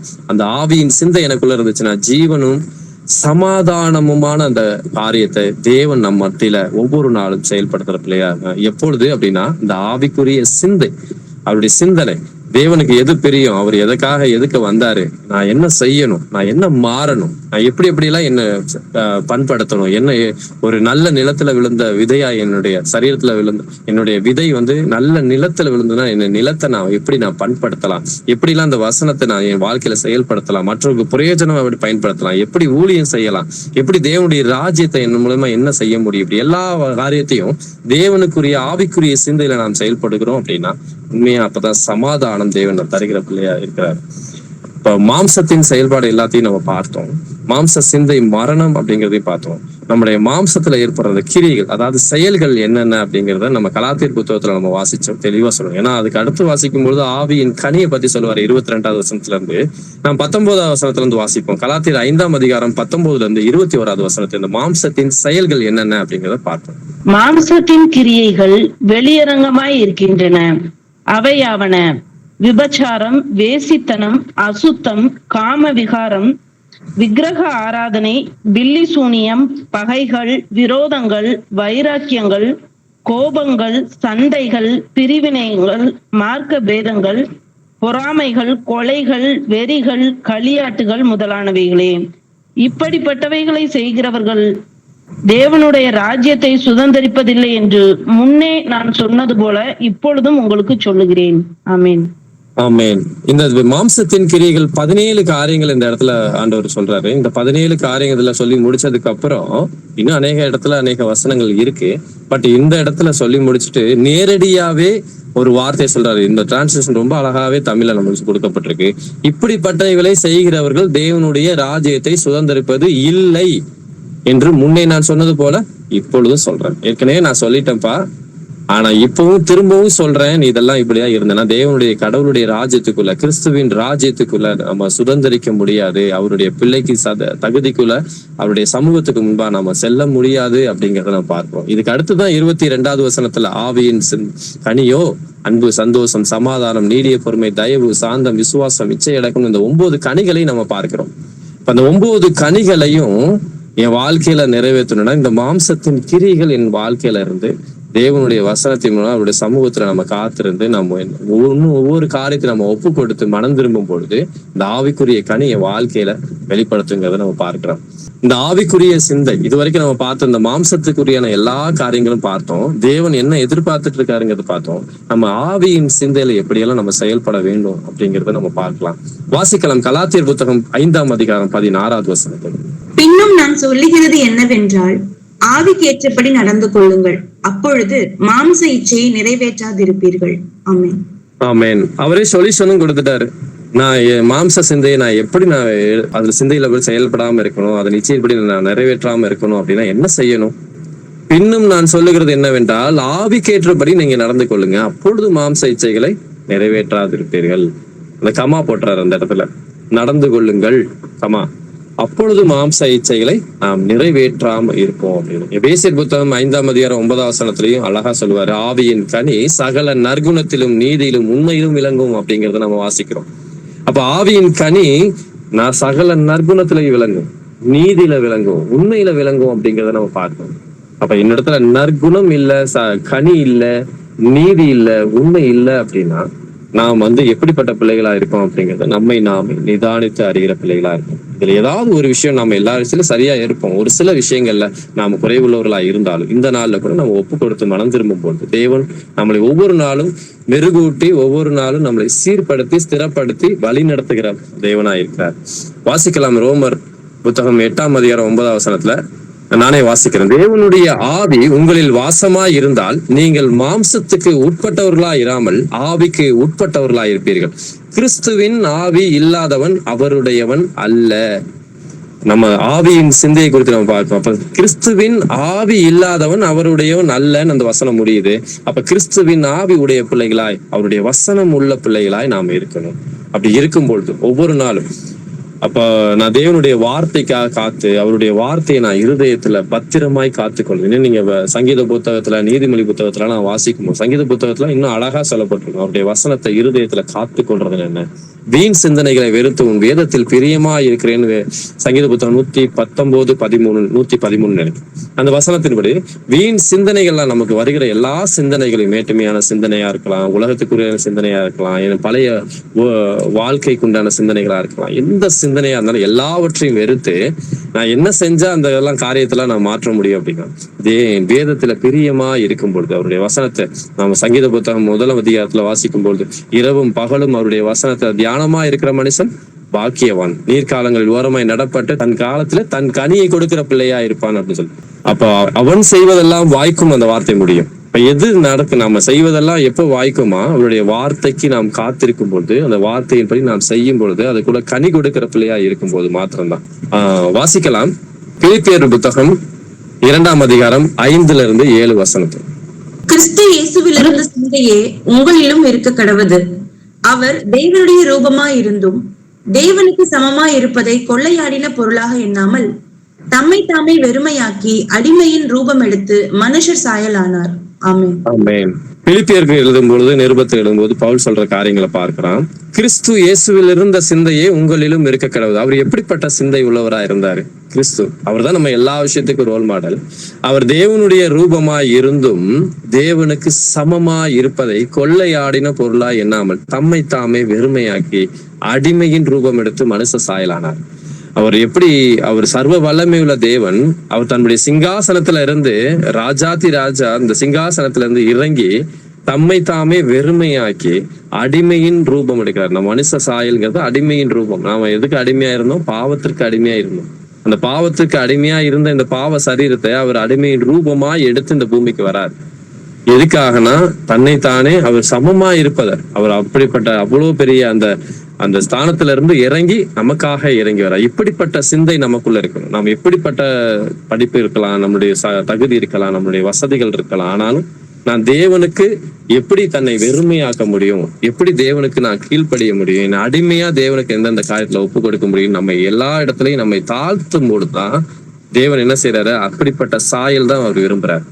அந்த சிந்தை தான் கிறிஸ்து இயேசுல இருந்தது. அந்த சிந்தை தான் இன்னைக்கு நம்ம எல்லா இடத்துலயும் இருக்கிறோம் பிரதர்ஸ் அண்ட் சிஸ்டர்ஸ். அப்ப நம்ம எல்லா இடத்துலயுமே மேட்டிமை சிந்தையா இராமல் சார்ந்த சிந்தை உள்ளவர்களா இருக்கணும்னு இன்னொரு இடத்துல நமக்கு வசனத்தை வாசிக்கிறோம். அப்ப தாழ்மை உள்ளவர்களாய் நாம இருக்கணும். தாழ்மை உள்ளவர்களுக்கோ கிருபை அளிக்கிறான்னு பார்க்கணும். பெருமை உள்ளவருக்கு தேவன் எதிர்த்து நிற்கிறார் அப்படிங்கிற வசனத்தையும் நம்ம பார்க்கிறோம். அப்ப எல்லா இடத்துலயும் நாம எப்படிப்பட்டவர்களா இருக்கணும்? தாழ்மை உள்ள ஒரு இருதயம் உள்ள பிள்ளைகளா இருக்கணும். வாசிக்கலாம். 2 கொரிந்தியர் புத்தகம் 5ஆம் அதிகாரம் 16-17. ஆகையால் இது முதற்கொண்டு நாங்கள் ஒருவனையும் மாம்சத்தின்படி அறியோம். நாங்கள் கிறிஸ்துவையும் மாம்சத்தின்படி அறிந்திருந்தாலும் இனி ஒருபோதும் அவரை மாம்சத்தின்படி அறியோம். இப்படி இருக்க ஒருவன் கிறிஸ்துவுக்குள் இருந்தால் புது சிருஷ்டியா இருக்கிறான். பழையவைகள் ஒழிந்து போயின, எல்லாம் புதிதாயின. ஆமென். ஆமென். கிறிஸ்துவ பவுல் சொல்றாரு, நாங்க இதுவரைக்கும் மாம்சத்தின்படி அறிந்திருந்தாலும் இயேசு கிறிஸ்து யாரு, எங்க பிறந்தாரு, அவருடைய அப்பா யாரு, அவங்க அம்மா யாரு, ஒரு வாழ்ந்த இடம் எல்லாமே எங்களுக்கு தெரியும். அவர் மாம்சத்தின்படி எல்லாமே அறிஞ்சிருக்கோம். ஆனா இனி ஒருபோதும் அவரை மாம்சத்தின்படி நாங்க அறிய போறது இல்ல. அப்படி மாம்சத்தின்படி அறிஞ்சுக்கிட்டு இருக்கிறோம் அப்படின்னா நான் என்ன செய்யறோம்? தேவனை பத்தி அறிந்து கொள்ளாதபடிக்கு. இப்படி இருக்க நாம் கிறிஸ்துவுக்குள் இருந்தால் புது சிருஷ்டியா இருக்கிறான். பழையவைகள் ஒளிந்து போயின, எல்லாம் புதிதாயின. இப்ப புதிய சிருஷ்டியா நான் இருக்கிறேன் அப்படின்னா கிறிஸ்துவுக்குள்ள இருந்தேன்னா எல்லா விஷயத்தையும் நான் மாம்சத்தின்படி நான் பார்க்காத பிள்ளையா எல்லா விஷயத்தையும் ஆவிக்குரிய காரியங்களை நான் பார்க்கிறேன். ஆவிக்குரிய வசனமாய் நாம ஆராய்ந்து வரும். ஏன்னா நம்ம தேவன் கூட யோவான் புத்தகம் 4ஆம் அதிகாரத்துல சமாரியா ஸ்திரீட்ட நம்ம பேசும்போது கூட நம்ம அந்த கான்வர்சேஷன்ல பார்க்கும்போது எப்படி பார்க்கிறோம்? தேவனை ஆவியோடு உண்மையோடு தொழுது கொள்ளணுங்கிறார். அவர் எப்படி அவரை பார்க்கணும் அப்படின்னா வெறுமன மாம்ச ரீதியா அவரை பார்க்க கூடாது. அவருடைய தேவனா நம்முடைய ஆவியில அவரை நம்ம பார்க்கிற பிள்ளைகளா இருக்கணும். நீங்க 1 கொரிந்தியர் புத்தகத்துல கூட நீங்க வாசிக்கலாம். ஆவிக்குரியவன் எல்லாவற்றையும் நிதானித்து அறிகிறான் நம்ம பார்க்கிறோம். வாசிக்கலாம். ரோமர் புத்தகம் 8ஆம் அதிகாரம் 13வது வசனத்தை. மாம்சத்தின்படி பிழைத்தால் சாவீர்கள், ஆவியினாலே சரீரத்தின் செய்கைகளை அழித்தால் பிழைப்பீர்கள். ஆமென். மாம்சத்தின்படி நாம் பிழைக்கிற பிள்ளைகளாய் இருந்தால் சாவீர்கள் அப்படின்னா பிசிக்கலான மரணத்தை குறிக்கல, ஆவிக்குரிய ரீதியில இந்த இடத்துல சொல்லப்பட்டிருக்கு. மாம்சத்தின்படி நாம் வாழுகிற பிள்ளைகளா இருந்தா தேவன் இடத்துல இருந்து நாம் மறித்து போவோம், தேவன் இடத்துல இருந்து பிரிந்து போயிடுவோம் அப்படிங்கிறாரு. அதுக்கு என்ன சொல்யூஷன்? ஆவியினாலே சரீரத்தின் செய்கைகளை, நாம் செய்கிற செயலை தேவனுடைய வசனத்தின்படி இருக்குதா, நான் செய்யற செயல், நான் பேசுற வார்த்தை, இது எல்லாவற்றையும் நான் செய்யறேன் அப்படின்னா அதனாலதான் நம்ம பிழைக்க முடியும். தேவனுக்குள்ள கர்த்தருக்குள்ள நான் வளர முடியும். நான் தேவனுக்குரியவனாய் நான் இருக்கிறேன், தேவனுக்குரிய பிள்ளை, நான் என்னுடைய அப்பாவுடைய வார்த்தைக்கு நான் செவி கொடுக்கிறேன் அப்படின்னா எது? அவருடைய வார்த்தையின் மூலமா என்னுடைய சரீரத்தின் பாவ காரியங்கள் வந்தாலும் சரி, எந்த ஒரு செயல் வந்தாலும் சரி, மொபைல் போனா இருக்கலாம், இல்ல எந்த காரியங்களா இருக்கலாம், இது எனக்கு தேவனுக்கு பிரியம் இல்லை அப்படின்னா அந்த காரியத்துல விட்டு விலகி வர்றதுக்கு என்னால முடியுது அப்படின்னா அவருடைய வசனத்தை கொண்டுதான் நம்ம செய்யணும். ஏதோ என்னுடைய பலத்தினாலையும் என்னுடைய சுய முயற்சியினாலும் நான் எந்த காரியம் செய்தாலும் அதுல நான் விழுந்துதான் போவேன் திரும்பவும். ஆனா தேவனுடைய வசனத்தின் மூலமா இது எங்க அப்பாவுக்கு பிடிக்காது, என்னுடைய தேவன் வந்து இந்த வார்த்தையை கூடாதுன்னு சொல்லியிருக்காரு, இது செய்யக்கூடாதுன்னு சொல்லியிருக்காரு, அதனால நான் இந்த காரியத்தை நான் செய்ய மாட்டேன், நான் வைராக்கியம் கொண்டு தேவனிடத்துல நான் வைராக்கியம் கொண்ட பிள்ளைகளா நாம் இருக்கிறோம் அப்படின்னா அதன் மூலமா தான் நான் பிழைக்க முடியும் அப்படின்னு இந்த வசனம் நமக்கு காட்டுக் கொடுக்குது. வாசிக்கலாம். கலாத்தியர் புத்தகம் 5ஆம் அதிகாரம் 24, 25. கிறிஸ்துவின் உடையவர்கள் தங்கள் மாம்சத்தையும் அதன் ஆசை இச்சைகளையும் சிலுவையில் அறைந்திருக்கிறார்கள். நாம் ஆவியினாலே பிழைத்திருந்தால் ஆவிக்கேற்றபடி நடக்கவும் கடவோம். ஆமென். ஆமென். கிறிஸ்துவனுடைய தங்கள் மாம்சத்தையும் அதன் ஆசை இச்சைகளையும் சிலுவையில் அறைந்திருக்கிறார். கிறிஸ்து எப்படி சிலுவையில மரித்து அவருடைய 2 ஆணிகள் மத்தியில, 4 கைகள்ல ஆணிகள் மத்தியில, கால்கள் ஆணிகள் மத்தியில அவர் எப்படி இருந்தாரோ அதே போல நம்முடைய ஆசை இச்சைகளும் சிலுவையில அவரோடு கூட நாம் அறைந்த பிள்ளைகளா இருக்கணும். என்னுடைய சுய விருப்பமும் என்னுடைய ஆசைகளும் எனக்கு எந்த காரியங்கள் பிடிச்சிருக்கோ அதெல்லாம் எனக்கு தேவனுக்கு பிரியம் இல்லை அப்படின்னு அவர் வசனத்துல சொல்லியிருக்காரு அப்படின்னா அந்த காரியங்கள் எல்லாம் எங்க செய்யணுமா, நான் எனக்குள்ளேயே வச்சுக்கிட்டு திரும்ப திரும்ப அந்த காரியத்தை பத்தி சிந்திச்சுக்கிட்டு இருக்காத படிக்க சிலுவையில எப்படி ஆணி அடித்தாரோ அதே போல நாம் சிலுவையில அந்த காரியங்கள் எல்லாவற்றையும் அறைகிற பிள்ளைகளா நாம் இருக்கணும். அப்பதான் எப்படி செய்வோமா, ஆவியினாலே பிழைத்திருந்தால், நாம் ஆவியினாலே பிழைத்திருந்தால் ஆவிக்கேற்றபடியும் நடக்க கடவோம். அப்ப ஆவிக்கேற்றபடி நம்ம நடக்க கடவோம்னா இந்த காரியங்கள்லாம் சிலுவையில அறையாது இருக்கிறோம் அப்படின்னா நம்முடைய ஆசை இச்சைகளும் எண்ணங்களும் நாம் அந்த காரியங்கள் உலகத்துக்கு உண்டான காரியத்துல அறையாம இருக்கிறோம் அப்படின்னா நாம வந்து மாம்சத்தில் படிதான் இருக்கிறோம், ஆவியினால பிழைக்கவே இல்லை. ஆவியினால பிழைத்திருந்தால் ஆவிக்கேற்றபடி நாம் நடக்கிற பிள்ளைகளாய் நாம் இருக்கணும் அப்படிங்கிறத இந்த இடத்துல அவர் கட்டளையா இந்த இடத்துல சொல்றதை பார்க்கிறோம். வாசிக்கலாம் ஒரு சில வசனங்களோட. யாக்கோபு புத்தகம் 1ஆம் அதிகாரம் 21வது வசனத்தை. ஆகையால் நீங்கள் எல்லாவித அழுக்கையும் கொடிய துர்குணத்தையும் ஒழித்துவிட்டு உங்கள் உள்ளத்தில் நாட்டப்பட்டதாயும் உங்கள் ஆத்துமாக்களை ரட்சிக்க வல்லமையுள்ளதாயும் இருக்கிற வசனத்தை சாந்தமாய் ஏற்றுக்கொள்ளுங்கள். ஆமென். ஆமென். யாக்கோபு இந்த இடத்துல ரொம்ப அழகான வார்த்தைகளை சொல்லி நம்மளுக்கு ஒரு உற்சாகத்தை கொடுக்கிறாரு. எப்படின்னா, ஆகையால் நீங்கள் எல்லாவித அழுக்கையும் கொடிய துர்குணத்தையும் ஒழித்து விட்டு, அப்ப என்னுடைய உலகத்துக்கு உண்டான காரியங்கள் எல்லா துர்குணத்தையும், என் இருதயத்துல இருக்க கசப்பு, வெறுப்பு, கோபம், இந்த எல்லா காரியத்திலையும் எல்லாத்தையும் ஒழிச்சு விட்டு, அது இருக்கக்கூடாது. உங்கள் உள்ளத்தில் நாட்டப்பட்டதாயும் உங்கள் ஆத்துமாக்களை ரட்சிக்க வல்லமை உள்ளதாயும் இருக்கிற வசனத்தை சாந்தமா ஏற்றுக்கொள்ளுங்க. அப்ப அந்த கர்த்தருடைய வசனம் தான் நம்மளுக்கு என்ன செய்தான், நம்ம இருதயத்துல உள்ளத்துல நாட்டப்பட்டதா இருக்குதான். உங்கள் ஆத்துமாக்களை ரட்சிக்க அவ்வளவுதான். நம்முடைய ஆத்துமாக்களை ரட்சிக்கிறது ஒரே ஒண்ணுதான், அவருடைய கர்த்தருடைய வார்த்தை மாத்திரம், அவர் நமக்கு சொல்லி கொடுத்துற அவருடைய வசனம் மாத்திரமே நம்மளை காத்துக்கொள்ளுது. அந்த வசனத்தை சாந்தமா ஏற்றுக்கொள்ளுங்கள். ஏன் இவ்வளவு அந்த வார்த்தைக்கு முக்கியத்துவம் கொடுக்கிறாரு? அந்த வார்த்தைய நான் அசட்டையும் பண்ண முடியும், சாந்தமா இந்த வார்த்தையை ஏற்றுக்கொள்றது அப்படின்னா நான் என் கை கொண்டு அதை பிரயாசப்படுத்தவும் முடியும் அப்படிங்கிறத இந்த வசனம் நமக்கு கத்துக் கொடுக்குது. சோ அந்த கர்த்தருடைய வசனம் தான் இந்த எல்லா விஷயத்திற்கும் ஒரு சொல்யூஷனா இருக்கு. என்னுடைய துர்குணத்தையும் என்னுடைய எல்லா அழுக்கையும் நீக்கிறதுக்கு அதான். ஏன்னா இந்த வார்த்தைகள் எல்லாம் என்ன சொல்லுது, நாங்க எபேசியர் புத்தகம் 4ஆம் அதிகாரம் 30ஆம் வசனமும் சரி, இன்னும் அநேக இடத்துலயும் சரி, இது நம்ம முத்திரையாய் பெற்ற பரிசுத்த ஆவியனை துக்கப்படுத்தாதிருங்கள் அந்த வார்த்தை சொல்லுது. அப்ப முத்திரையாய் பெறும்போது அது துக்கப்படுத்துற காரியம் என் வாழ்க்கையில இருந்து ஆவியானவர் உள்ளுக்குள்ள இருக்கும் பொழுது, கிறிஸ்துவின் ஆவி எனக்குள்ள இருக்கும் பொழுது துக்கப்படுத்துற காரியம் என் வாழ்க்கையில இருந்தது அப்படின்னா அவர் கடந்து போயிடுவார், அதை விட்டு நம்மளை விட்டு விலகி போயிடுவாரு. அதான் நம்ம முன்னாடியே பார்த்தோம். இச்சை நம்முடைய வாழ்க்கையில இருந்துச்சுன்னா தேவனுடைய சமூகம் கடந்து போகுது, உயர எழும்புது அப்படிங்கிறத பார்க்கிறோம். அப்ப தேவனுடைய சமூகத்தை விட்டு விலகிக்கிறதான அவிசுவாசமான இருதயம் உங்கள் ஒருவருக்குள்ளும் இராதபடிக்கு எச்சரிக்கையா இருங்கள்னு வசனம் நமக்கு சொல்லி கொடுக்குது. அப்ப தேவனை விட்டு விலகுவதற்கு ஏதுவான வார்த்தைகள், காரியங்கள் எதுவுமே என்னிடத்துல இல்லாதபடிக்கு தேவனிடத்தில் சேர்கிறதுக்கு அவருடைய வசனத்துக்கு கீழ்ப்படுகிற பிள்ளையா நாம இருந்தோம் அப்படின்னா அந்த வசனத்தை நாம் சாந்தமாய் ஏற்றுக்கொள்ளுகிற பிள்ளையா நாம இருக்கணும். வாசிக்கலாம். இறுதியா ஒரே ஒரு வசனத்தை வாசித்து 1 பேதுரு புத்தகம் முதல் அதிகாரம் 9ஆவது வசனத்தை வாசித்து முடிப்போம். உங்கள் விசுவாசத்தின் பலனாகிய ஆத்தும ரட்சிப்பை அடைகிறீர்கள். ஆமென். ஆமென். ஆமென். எதற்காக இந்த பிரயாசங்கள், இந்த காரியங்கள் எல்லாவற்றையும் நம்ம பார்க்கிறோம் அப்படின்னா உங்கள் விசுவாசத்தின் பலனாகிய ஆத்தும ரட்சிப்பை அடைகிறீர்கள்.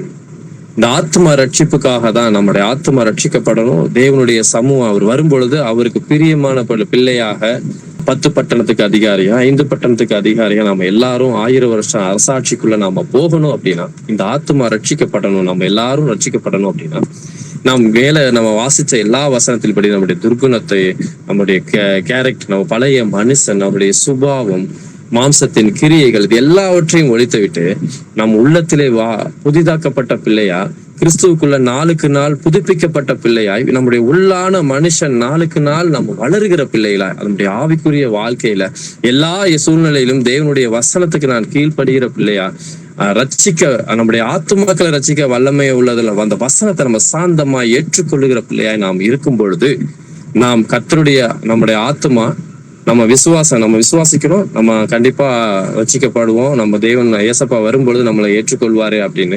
அந்த ஆத்மா ரட்சிப்பு நம்ம அடையணும் அப்படின்னா நம்ம இந்த நாள்ல நம்ம பார்த்த இந்த மாம்ச சிந்தைக்குரிய இந்த காரியங்கள் நம்ம வாழ்க்கையில கொஞ்சோண்டு சின்ன விஷயத்திலயும் ஒரு 0.5 லெவலுக்கு நம்ம இடத்துல இருந்தா கூட நம்ம இந்த நாள்ல கூட ஒப்பு கொடுத்து நாம் மனம் திரும்பும் பொழுது தேவன் நம்மை மன்னித்து இந்த காரியத்துல நாம் எல்லாரும் அவர் வரும்பொழுது கரை திரை பிழையற்ற ஒரு பிள்ளைகளா நாம் ஒவ்வொருவரும் சமூகத்துல நம் தகுதி உண்டாக்குவோம். நாம் ஜெபிப்போம்.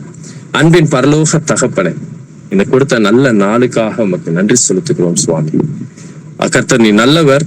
எங்கள் ஒவ்வொருவருக்கும் சுவாமி ஒவ்வொரு நாளும் வேத வசனத்தின் மூலமாய் எங்களை உமது வெளிச்சத்திலே நடத்துகிறதுக்காக நமக்கு நன்றி செலுத்துகிறோம் ஆண்டவரே. இந்த நாள்ல கூட அப்பா, எங்கள் உள்ளான மனுஷனானது நாளுக்கு நாள் புதுப்பிக்கப்படும்படியாக அதுக்கு தடையாய் நிற்கிற காரியத்துல மாம்ச சிந்தை எந்தெந்த காரியம் அப்பா எங்க வாழ்க்கையில இருந்தாலும் உமக்கு பிரியமில்லாத சிந்தனைகளோ எண்ணங்களோ எங்கள் வாழ்க்கையில இருந்தா உறுதி செய்யணும். எங்களை மன்னித்து உமது இரத்தத்தினாலே கழுவும்படியாகவும் ஆண்டவரே இந்த நாள்ல எங்களை புதிய மனுஷியாக எங்கள் ஒவ்வொருவரையும் மாற்றும்படியாகவும் அப்பா உமது சமூகத்துக்கு நாங்கள் நிற்க தகுதி உள்ள ஒரு பாத்திரமா எங்கள் ஒவ்வொருவரையும் எங்களை பயன்படுத்தும்படியாக நாங்கள் செபிக்கிறோம் ஆண்டவரே.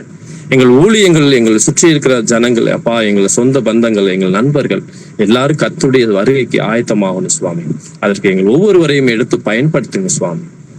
உமது வசனத்திற்கு பயப்படுற பிள்ளைகளாக அப்பா, உமது வசனத்துக்கு சாந்தமா ஏற்றுக்கொண்ட பிள்ளைகளாக, அந்த வசனத்தைப்படி நாங்கள் வாழ்கிற பிள்ளைகளாக, மாம்ச சிந்தை இல்லாதபடிக்கு ஆவியின் சிந்தையோடு கிறிஸ்து எங்களுக்காக என்ன எங்களை வைத்து என்ன நோக்கம் வைத்திருக்கிறாரோ, என்ன திட்டம் வைத்திருக்கிறாரோ, எங்களை குறித்து என்ன சிந்தையில வைத்திருக்கிறாரோ அந்த சித்தத்தை நாங்கள் செய்கிற பிள்ளைகளாய் எங்கள் ஒவ்வொருவரையும் மாற்றப்போவதற்காக உமக்கு நன்றி செலுத்துகிறோம் சுவாமி. இந்த நாள்ல கூட எங்கள் குறைவுகள் எல்லாவற்றையும் கிறிஸ்து இயேசுக்குள்ள மன்னிக்கும்படியா நாங்கள் செபிக்கிறோம் ஆண்டவரை. நாங்கள் ஒவ்வொரு நாளும் நாங்கள் புதிதாக்கப்பட்ட பிள்ளைகளாய் நாங்கள் தேவ சமூகத்துல நாங்கள் நிற்கும் பொழுது ஆண்டவரை எங்களை தகுதிப்படுத்தும்படியா நாங்கள் செபிக்கிறோம். அந்த உலகத்திலே நாங்கள் வாழ்ந்தாலும் உலகம் எங்களை மேற்கொள்ளாதபடிக்கு உமது சிந்தை உமது வசனம் எங்களை மேற்கொள்ளட்டும் சுவாமி. உமது வசனத்தின்படி நாங்கள் வாழ்கிற பிள்ளை இந்த நாள்ல எங்களை நாங்கள் ஒவ்வொருவரையும் தரைமட்டுமாய் தாழ்த்தி ஒப்பு கொடுத்து நாங்கள் செபிக்கிறோம். ஆகிய இயேசு கிறிஸ்துவின் நாமத்துல ஒவ்வொருவரையும் நாங்கள் ஆசீர்வதிக்கிறோம். தேவன் தாமே எங்கள் ஒவ்வொருவரையும் எடுத்து பயன்படுத்துங்க, நீங்க வழி நடத்துங்க. எங்கள் மீட்பரும் எங்கள் இரட்சகருமாகிய இயேசு கிறிஸ்துவின் நாமத்தினால வேண்டிக் கொள்கிறோம் எங்கள் ஜீவனுள்ள நல்ல தகவல். ஆமென். Praise God, brothers and sisters.